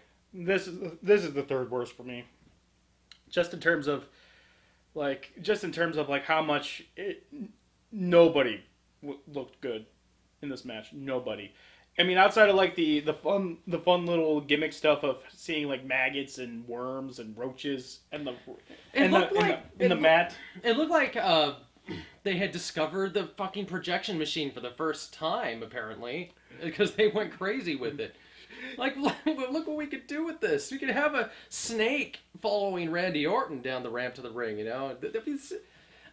I'm stuck between how cheesy it is and... I can't tell if I like it or not. I mean, I like it because, that obviously took effort. That took effort to think up, and that took effort to build, and that took effort to make happen. And for the kind of match that we got, it did feel appropriate. Yeah. And Bray Wyatt, whenever you're seeing him wrestle, or you see one of his promos, you just have to get accustomed to the fact that a lot of spoopy things are going to happen. Yeah. Whether or not they're actually going to be effective, that's another story entirely. But seeing him conjure up roaches and maggots and worms coming underneath the floor, and somehow that affected Randy Orton. No. That's the part that was really stupid, is it didn't do anything to him. Maybe that was purposeful. Like, in the moment, he I guess he moved around and looked at it a little bit, but it didn't. It's not like Bray Wyatt was able to get the edge on him at any point, really. Well, yeah, he did. Like, there was a good chunk of the middle of the match where he ran roughshod pretty hard. But was it because of the maggots? Well, that was the turning point. I guess it was. It was the turning point. I mean, it didn't work for him in the end, but for a while it did. So. Diminishing returns? I don't know. I mean, maybe he shouldn't have just done nothing but, insects or arthropods or whatever. He should have gone to something else. Yeah. Like, honestly, it did get kind of repetitive. I mean, it did. Like, he did it 3 times. Although, hilariously, JBL said, like, I've never seen anything like this. And to which I would say, like, what, you've never seen earthworms before? Did you skip second grade science? Were you not around for the Boogeyman? Especially the Boogeyman. But hence why, like, this is the third worst match of the night. There was no momentum. There was no chemistry between these two wrestlers. Yeah. And what saved it... There never really was any for me, to be honest. I never thought they were a really good pair. They really weren't. And this, this is just what happened. Kind of laid a turd on the conveyor belt. Yeah, and Randy Orton never really seemed to really get into it, the way Wyatt always does. Wyatt looks like he's having so much fun. I think Randy preferred to have wrestled AJ. I think everybody would prefer to wrestle AJ. Yeah, like I mean, the number one contenders match that they had on. Why do you? Yeah. Sorry to interrupt. But why do you think Shane wrestled AJ? Because he gets to choose. Who would you wrestle? Oh, James Ellsworth. So at least I can claim the W. That's true. If you're trying to go over, yeah. Like Petey Williams, maybe, or Gilbert. Gilbert, definitely. If we can get like I don't know, can we get Hornswoggle in again? Or you wanna punt the yeah. I will. I don't know. Could I just like Andy Kaufman it and then just have like an intergendered match where I'm the intergendered champion? Hey, Andy Kaufman blew a lot of doors down. Okay, he was not above punching a woman if she got fresh with him. Yeah, and that's why he's a brave feminist. Moving on. We're not allowed to say that word. Yes, it hurts people's feelings.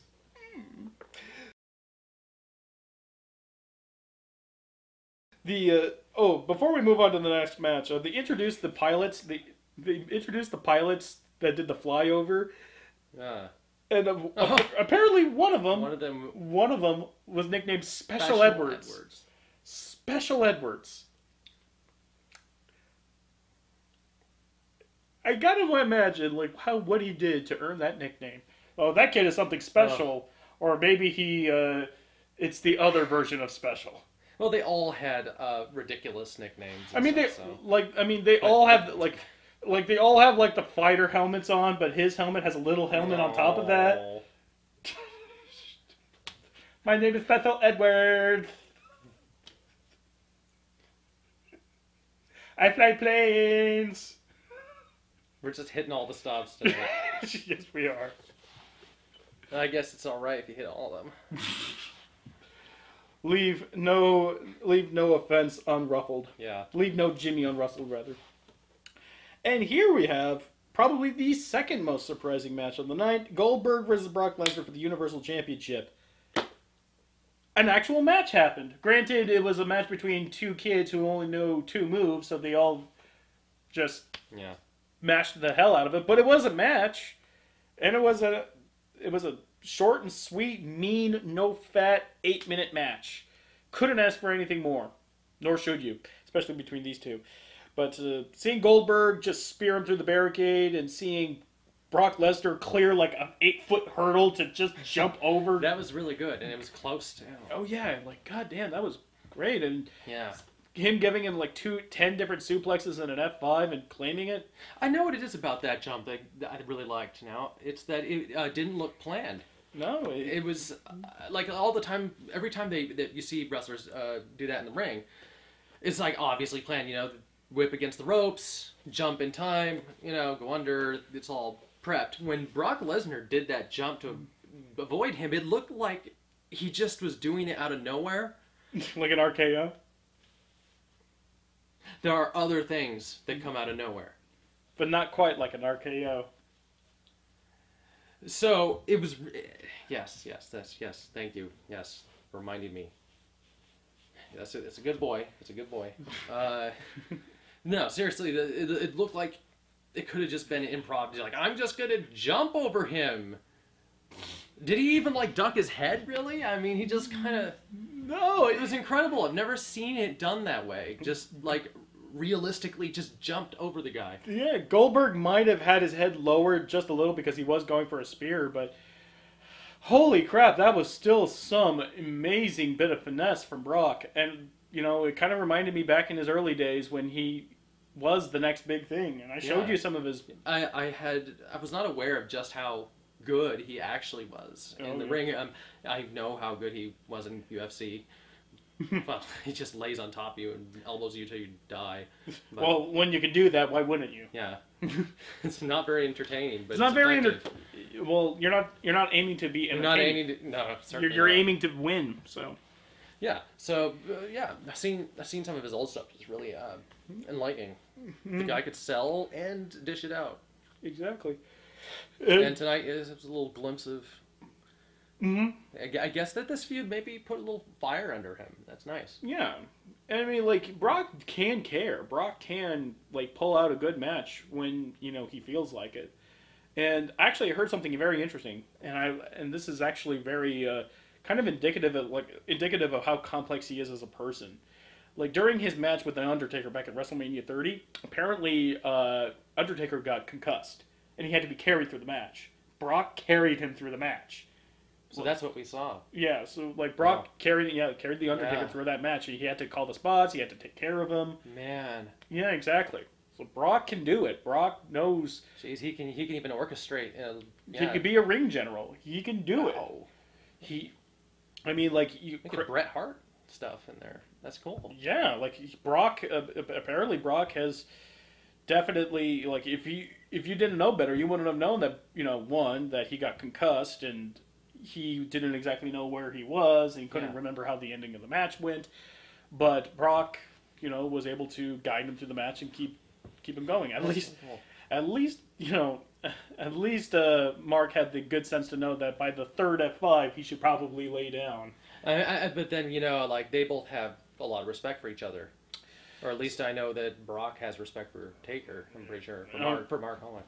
Mm-hmm. Because he didn't even I think he didn't want to. No, he didn't end the streak. He didn't want to. No, he didn't want to. But they told him, like Brock is probably the most interesting man to me in wrestling, just in terms of personality, because by all accounts he doesn't like people.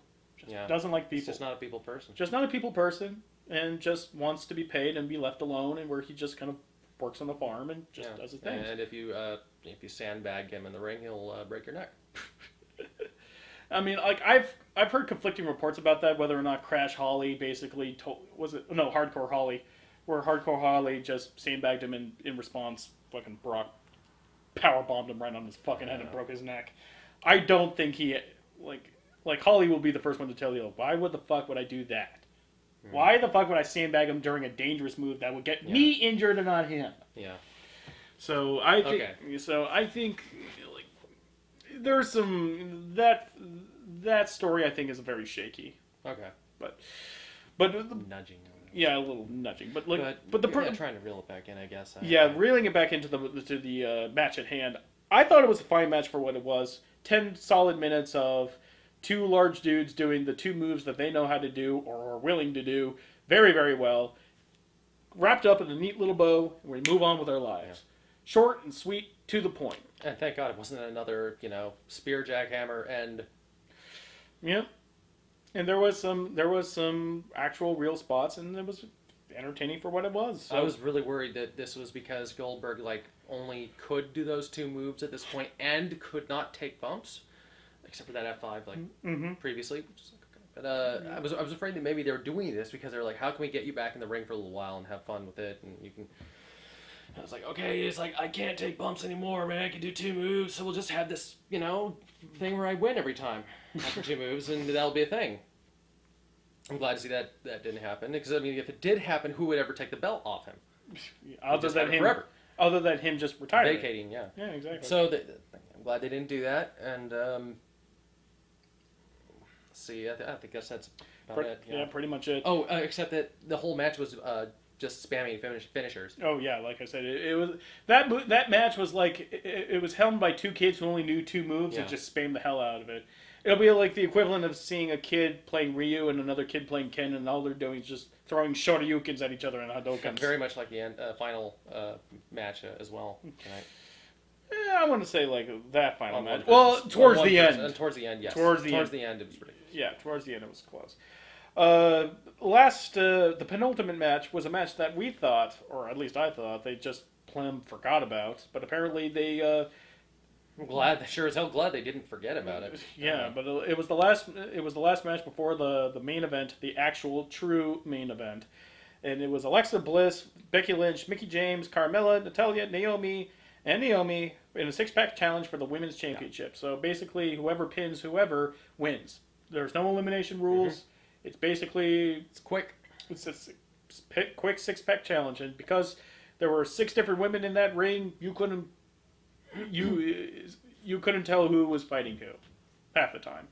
And I actually felt that they did a pretty good job of keeping it orchestrated, knowing they what was going kept on. it orchestrated, but everything was happening so fast, and three things were happening in two different parts of the ring at the exact same time. So more early on, yeah. Yeah, like you couldn't exactly decide whether or not where your eyes are going to focus. Yeah, the zebra stripes everywhere. That's one of the problems, having that many people in the ring. Mm-hmm. But that was really a good match because it was short and sweet, and there was it was very effective. Just cut all fat, got straight to the main points, and Naomi came out. She came out as a win, with a win, and yeah, I was really happy with that. I mean, I love Alexa Bliss as well. Alexa Bliss may be my favorite right now in the women's division.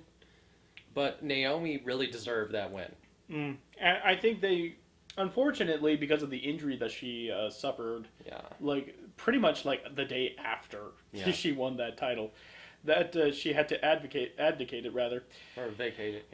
Yeah, she had to abdicate it, and then she just gets it again. It just feels like Alexa Bliss just had to hold it to give it back to Naomi for the 6-pack challenge. But that's just the reality that the company faced because of the injury. But I'm glad that the title's back where it belongs for now, and it left a feel good moment. In a pay-per-view that had a few good moments, but not enough, this was very welcomed. Yeah.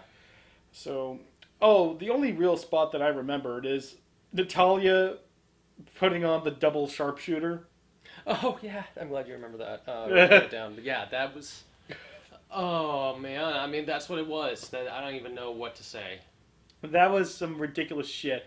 Although this was like at least on par a little bit with the Hexaplex from I believe it was Royal Rumble. Just in terms of sheer ridiculousness. Pancake sharpshooter, like as far as the selling point, the two people taking it, it was they really did a good job of keeping themselves glued together for that. But there was a bit of fumbling trying to get it done, and understandably so. That's a pretty tough. It's a pretty tough maneuver. Yeah, but seeing her do it was, it kind of did this. It did this creaky old heart good to see it. Heart, yeah. See what I did there. Anyway. But outside of that, there really wasn't a lot to the match. I mean, it was great to see them having their time on the main card. Sorry it had to come at the expense of the IC title, but the women only get 2 matches. So just suck it up. Yep, exactly. So here it is, main event. Oddly enough, I don't really have much to say about this.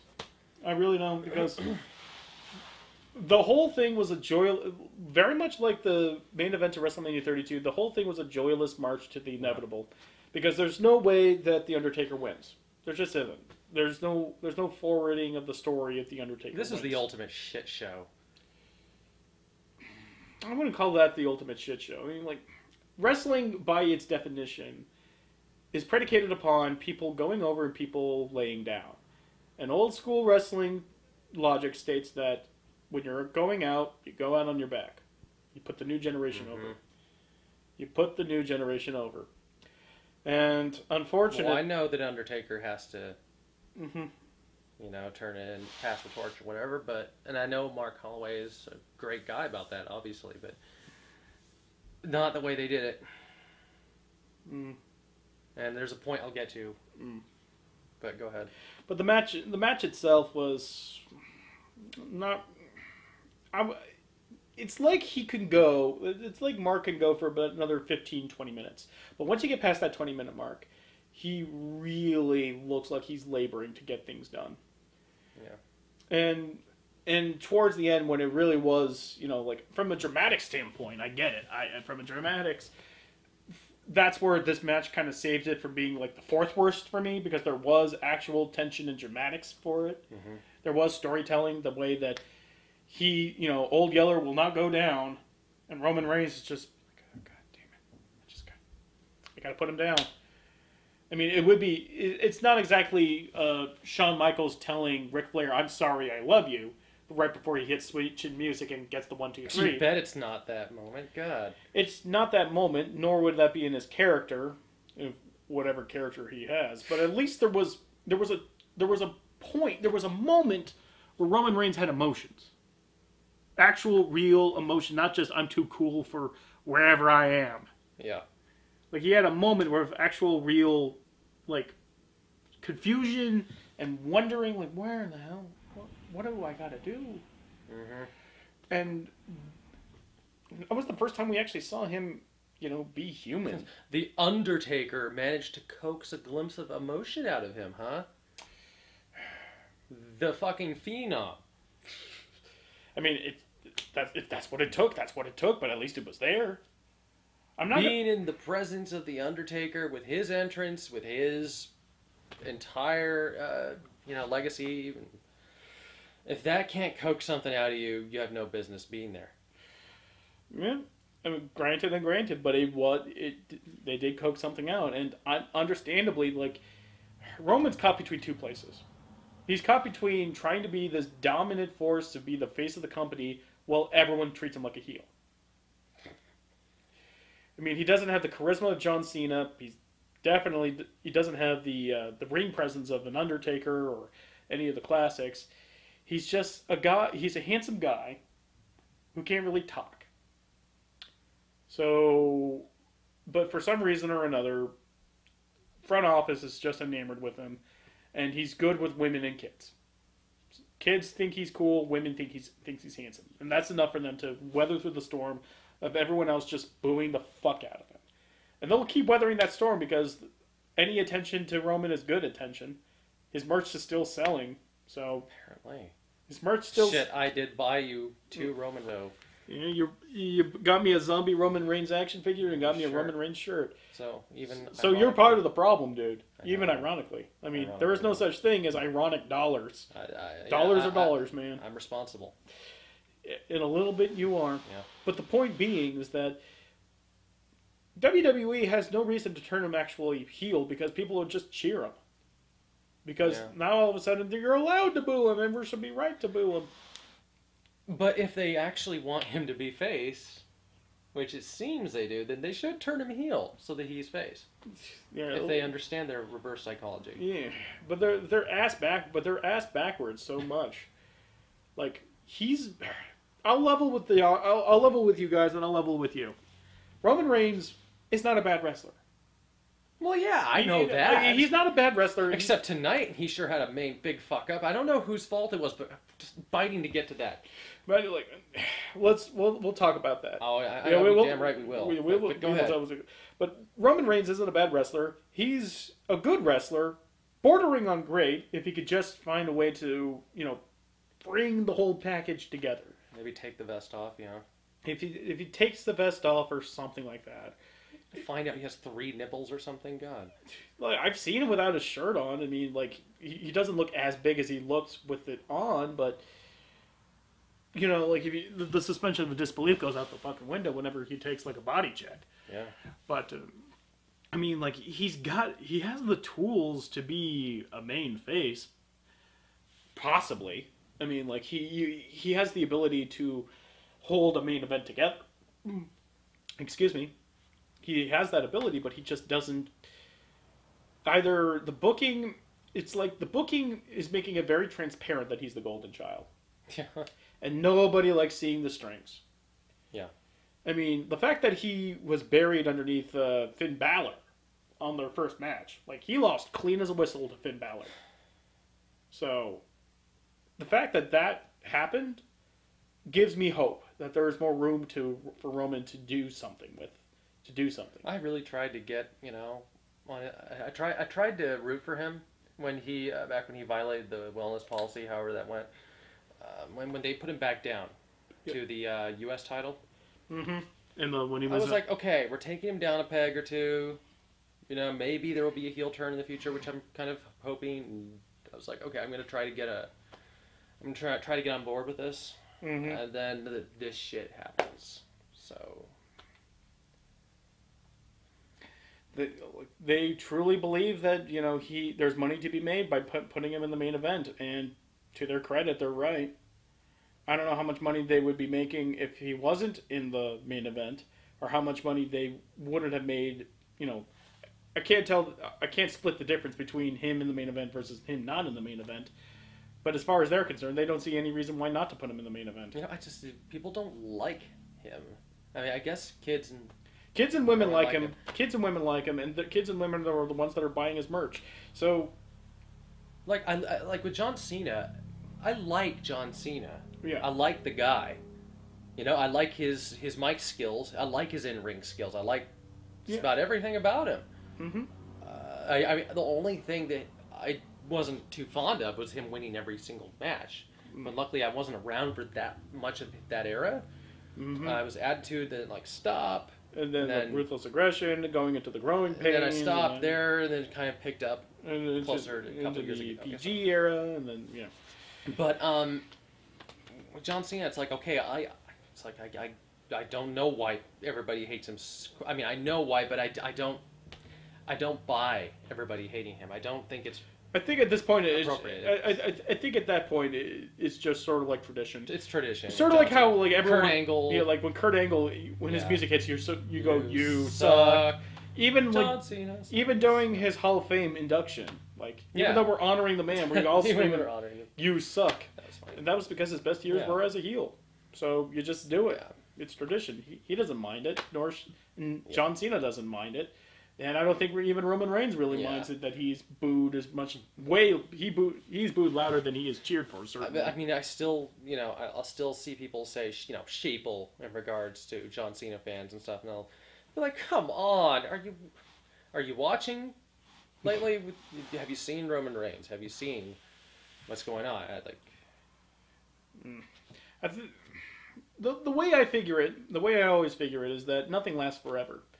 Eventually, Roman will lose clean for a championship, and whoever wins, oh my God, he is going to be, babies are going to be thrown into the air, as Jim Cornette would say.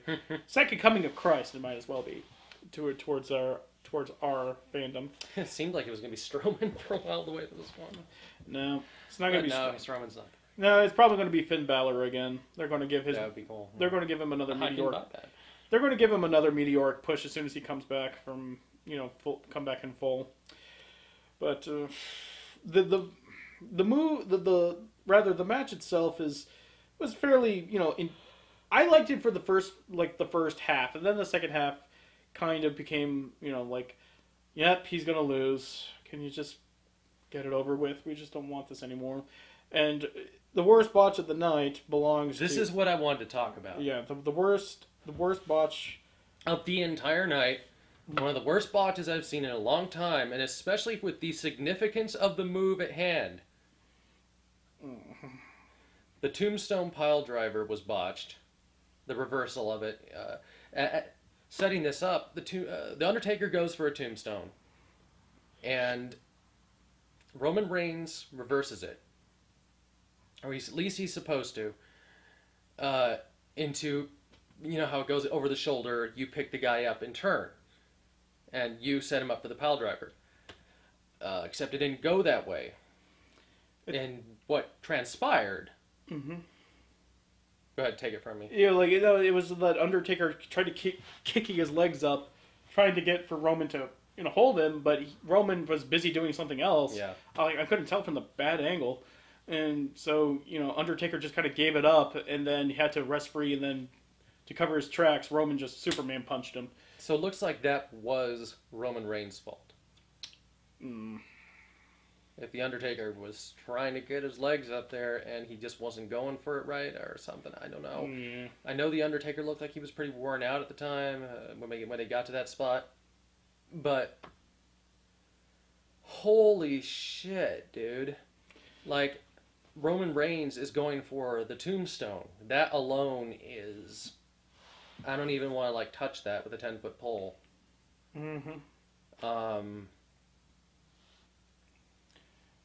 But that alone is just fuck that shit, but... Botching the tombstone, huh? That... these things happen. But what I take more issue with, though, is why the fuck was this a no-holds-barred match? Why especially if you're just going to have rope breaks. Yeah, the Undertaker had to break up his Hell's Gate because of the rope. You know, for Roman, either Roman or Taker had him in a submission, and they got a rope break from it. I think it was Taker who managed to break the hold with a rope, but shouldn't that not be it's no holds barred? Why is that? Yeah, that was stupid. Yeah, that's stupid. If you're allowed to basically be punching your opponent in the corner and you don't have to let up on him at a moment, why the fuck would you have a rope break? Yeah. But we see this happen more often than it should happen in these matches. It's not like they spent any really significant amount of time outside. No more time that they spent outside of the ring than in your standard singles matches. If a referee's being kind of lenient with his call, but apparently there was no disqualifications and no countouts, which begs the question again: why all these stipulations if you're not going to go on a tour? Yeah. Go on a tour of the Citrus Bowl, but nope, they never left the barricade, so it just kind of feels pointless. Just have your referee be a little slow to get to the 1 count, okay? That's all you need to do. Either that, or just have one of your guys roll in and roll out. Just feels like an unnecessary stipulation, especially if you don't do anything with it. But towards the end, when it became three spears, he lands 3 spears on Taker and he will not go down, and he's just battered and bruised, and the inevitable's coming, and you wish there was if there was some kind of humanity in Roman, Yeah. It's just all he has is the resting smug face. All he has is resting smug face. If there was a moment if he really wanted to come over as a face, if WWE wants him to be as a face, or just wants attention put on him, then have him have either remorse or sadistic, yeah, I got you. Acting classes, all right? I'm just either be remorseful that you're going to do it, or take sadistic pleasure in what you're doing. But this bland as fuck smug face, or just that's not doing anything other than just continuing on the same path. Continuing on this path that, who knows, maybe WWE won't learn any goddamn thing and they'll just keep him as is and then just let him languish in audience disapproval. I was way more bent up about that botch than you were, obviously, but... Yeah, I was bent up. You were bent up about that botch more than me because I know that it happens. Getting bent up out of a botch is... That... Yeah, obviously, but... obviously you give, you give leeway, but that botch was so glaringly bad. It dragged on and on and on, and it was obvious that it was an extremely pivotal point in the match where he was supposed to use the Undertaker's signature move, or at least try to, and then maybe have it reversed again or something. But it was supposed to be an audacious moment for him where he tries to do the tombstone. And it's this is a really sacred move. It's a really big moment. And for me, it felt like that was supposed to be the big moment in the match. That was the rising action. That was the peak. That's kind of how I felt about that, for me. And when that horrible botch dragged on, and he kept trying to, and they didn't recover well. Neither of them recovered very well from that, and it seemed like the rest of the match was tainted because of it in spirit. And the way that he recovered, when he finally did, he did a Superman punch. Another Superman. You're when your go-to recovery for something like that is just, I guess I'll do another of my finisher that I've done 20 times already in this match. You're burying your own finisher. But please, by all means, just keep spamming it. That makes it okay. Oh, another hokey Superman. I hate the Superman punch. I hate it. Yeah. It looks so stupid. It is a phenomenal forearm. It's a less phenomenal forearm without the ropes. It's just... There's no falling action, just kind of poop. Yeah, AJ Styles does your move 20 times better, 100 times better. 20 times better. No. 100. No, 1,000 times. I know, that was a bad moment. No. I know. It's... But this has to be at least 3 times better in order to fit inside the ring. But it's just you have to see the botch itself. It was really, really taking away from the match, the way that they handled it. Yeah, I will, that's where I get sad about this match. Where I get sad about this match is that it's, lol, Roman wins, and then, Taker leaves his gloves and his hat and his coat in the ring and then descends back down, and that's how WrestleMania 34 ends. Now, there's no confirmation whether or not this is his last WrestleMania or not. But he does leave his coat and wrist wraps or hand wraps in his gloves and his hat. Then again, he left his gloves in the Hell in a Cell in last year's WrestleMania. Yeah. So as far as that's good point.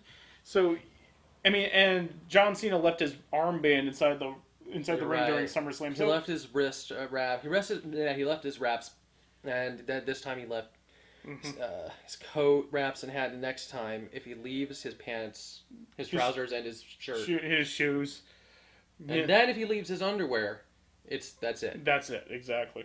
I mean, I can't imagine. The only reason why I think this won't be his last match is because I don't think he wants his last match to go that badly. Yeah, he's not. He nobody wants to think about their last match going about as well as this one did. Roman Reigns, I mean, it was basically just kind of waddling around with you, trying to do a tombstone on you, failing to do it miserably, and then just a bunch of Superman punches and spears. Yeah, the problem here is that it was the right place, main event of WrestleMania, wrong person to do it, and just the wrong right place and time, wrong opponent. Is what it comes down to it. And it really was sad when he tried to go for the last ride and he just couldn't get the extension. Oh man, that just about broke my heart. He just couldn't get the extension on Roman. He just powerbombed him. And there was every time he had to do a lifting move, a grappling move, and then you can hear like a really loud grunt from him, and it's just like, oh God, I knew this time was gonna come. Mm-hmm. So it was, no matter what, it was going to be a sad ending, because there's just no way Roman was going to lose, and there was just no way that Taker had it in him for one more classic, and there's just no way that they would have had a classic even if he did have it in him for a classic. So yeah, it's really left me sour, that last. Mm-hmm. Still better. It's a on the whole, it's a better WrestleMania than 32 was. Yeah. Nothing on the whole. Yeah, like on the whole, it's better, but well, I can't really think of anything else to say about WrestleMania 33 other than sorry, not Wrestle. Yeah, it's WrestleMania 33. Yeah, but I don't have much else to say about it other than Taker. That was your last one. Sorry it didn't go. Sorry it wasn't a classic like WrestleMania 25 or 26. But you were wrestling to us, pretty much, since we ever knew what it was. Yeah. My first day in wrestling. My first match I ever saw was between him and The Rock. So, just because that's when I happened upon wrestling in earnest. Mm-hmm. So, our history with wrestling is the history of wrestling of so many other fans.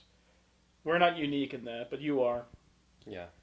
So, I highly much doubt that you're going to be listening to this. I mean, you got better things to do, surely, but if by any chance if these words can be heard, thank you. Thank you so much. Yeah. Thank you. Anything else? Love the Dark Ministry. that was my Taker. The Dark Ministry. Wow, with Vince as the higher power. Wow. The Corporate Ministry. Dark Ministry to Corporate Ministry. Yeah. I'll always remember that version of Taker. That's always gonna be like my ideal version, where he was like totally into the Satan worship and shit, man. Like what they're doing with Aleister Black now, I guess. Freaking hanging the boss man. crucifying him or whatever, and just I guess somebody had to. I guess somebody had to like it, and I'm not, that was crucifying Stone Cold. Yeah, I'm not gonna pretend that those moments were all bad. I enjoyed them too when I was able to catch them on my friend's television. I loved it when he was like the head of the the evil mob, as it were. But he had the acolytes and the brood and everything like puppeteering under him. That was the Taker at his, for me, was his best. Oddly enough, not at his best work rate though. Maybe not his best work rate, but gimmick wise, or at least story wise, I really enjoyed that. I mean, then I was a lot younger, but. Oh, were you? But from the bottom of our hearts, yeah, thank you so much, and rest well, man. And I really do hope that someday we get to see your entrance in person. That would be really cool.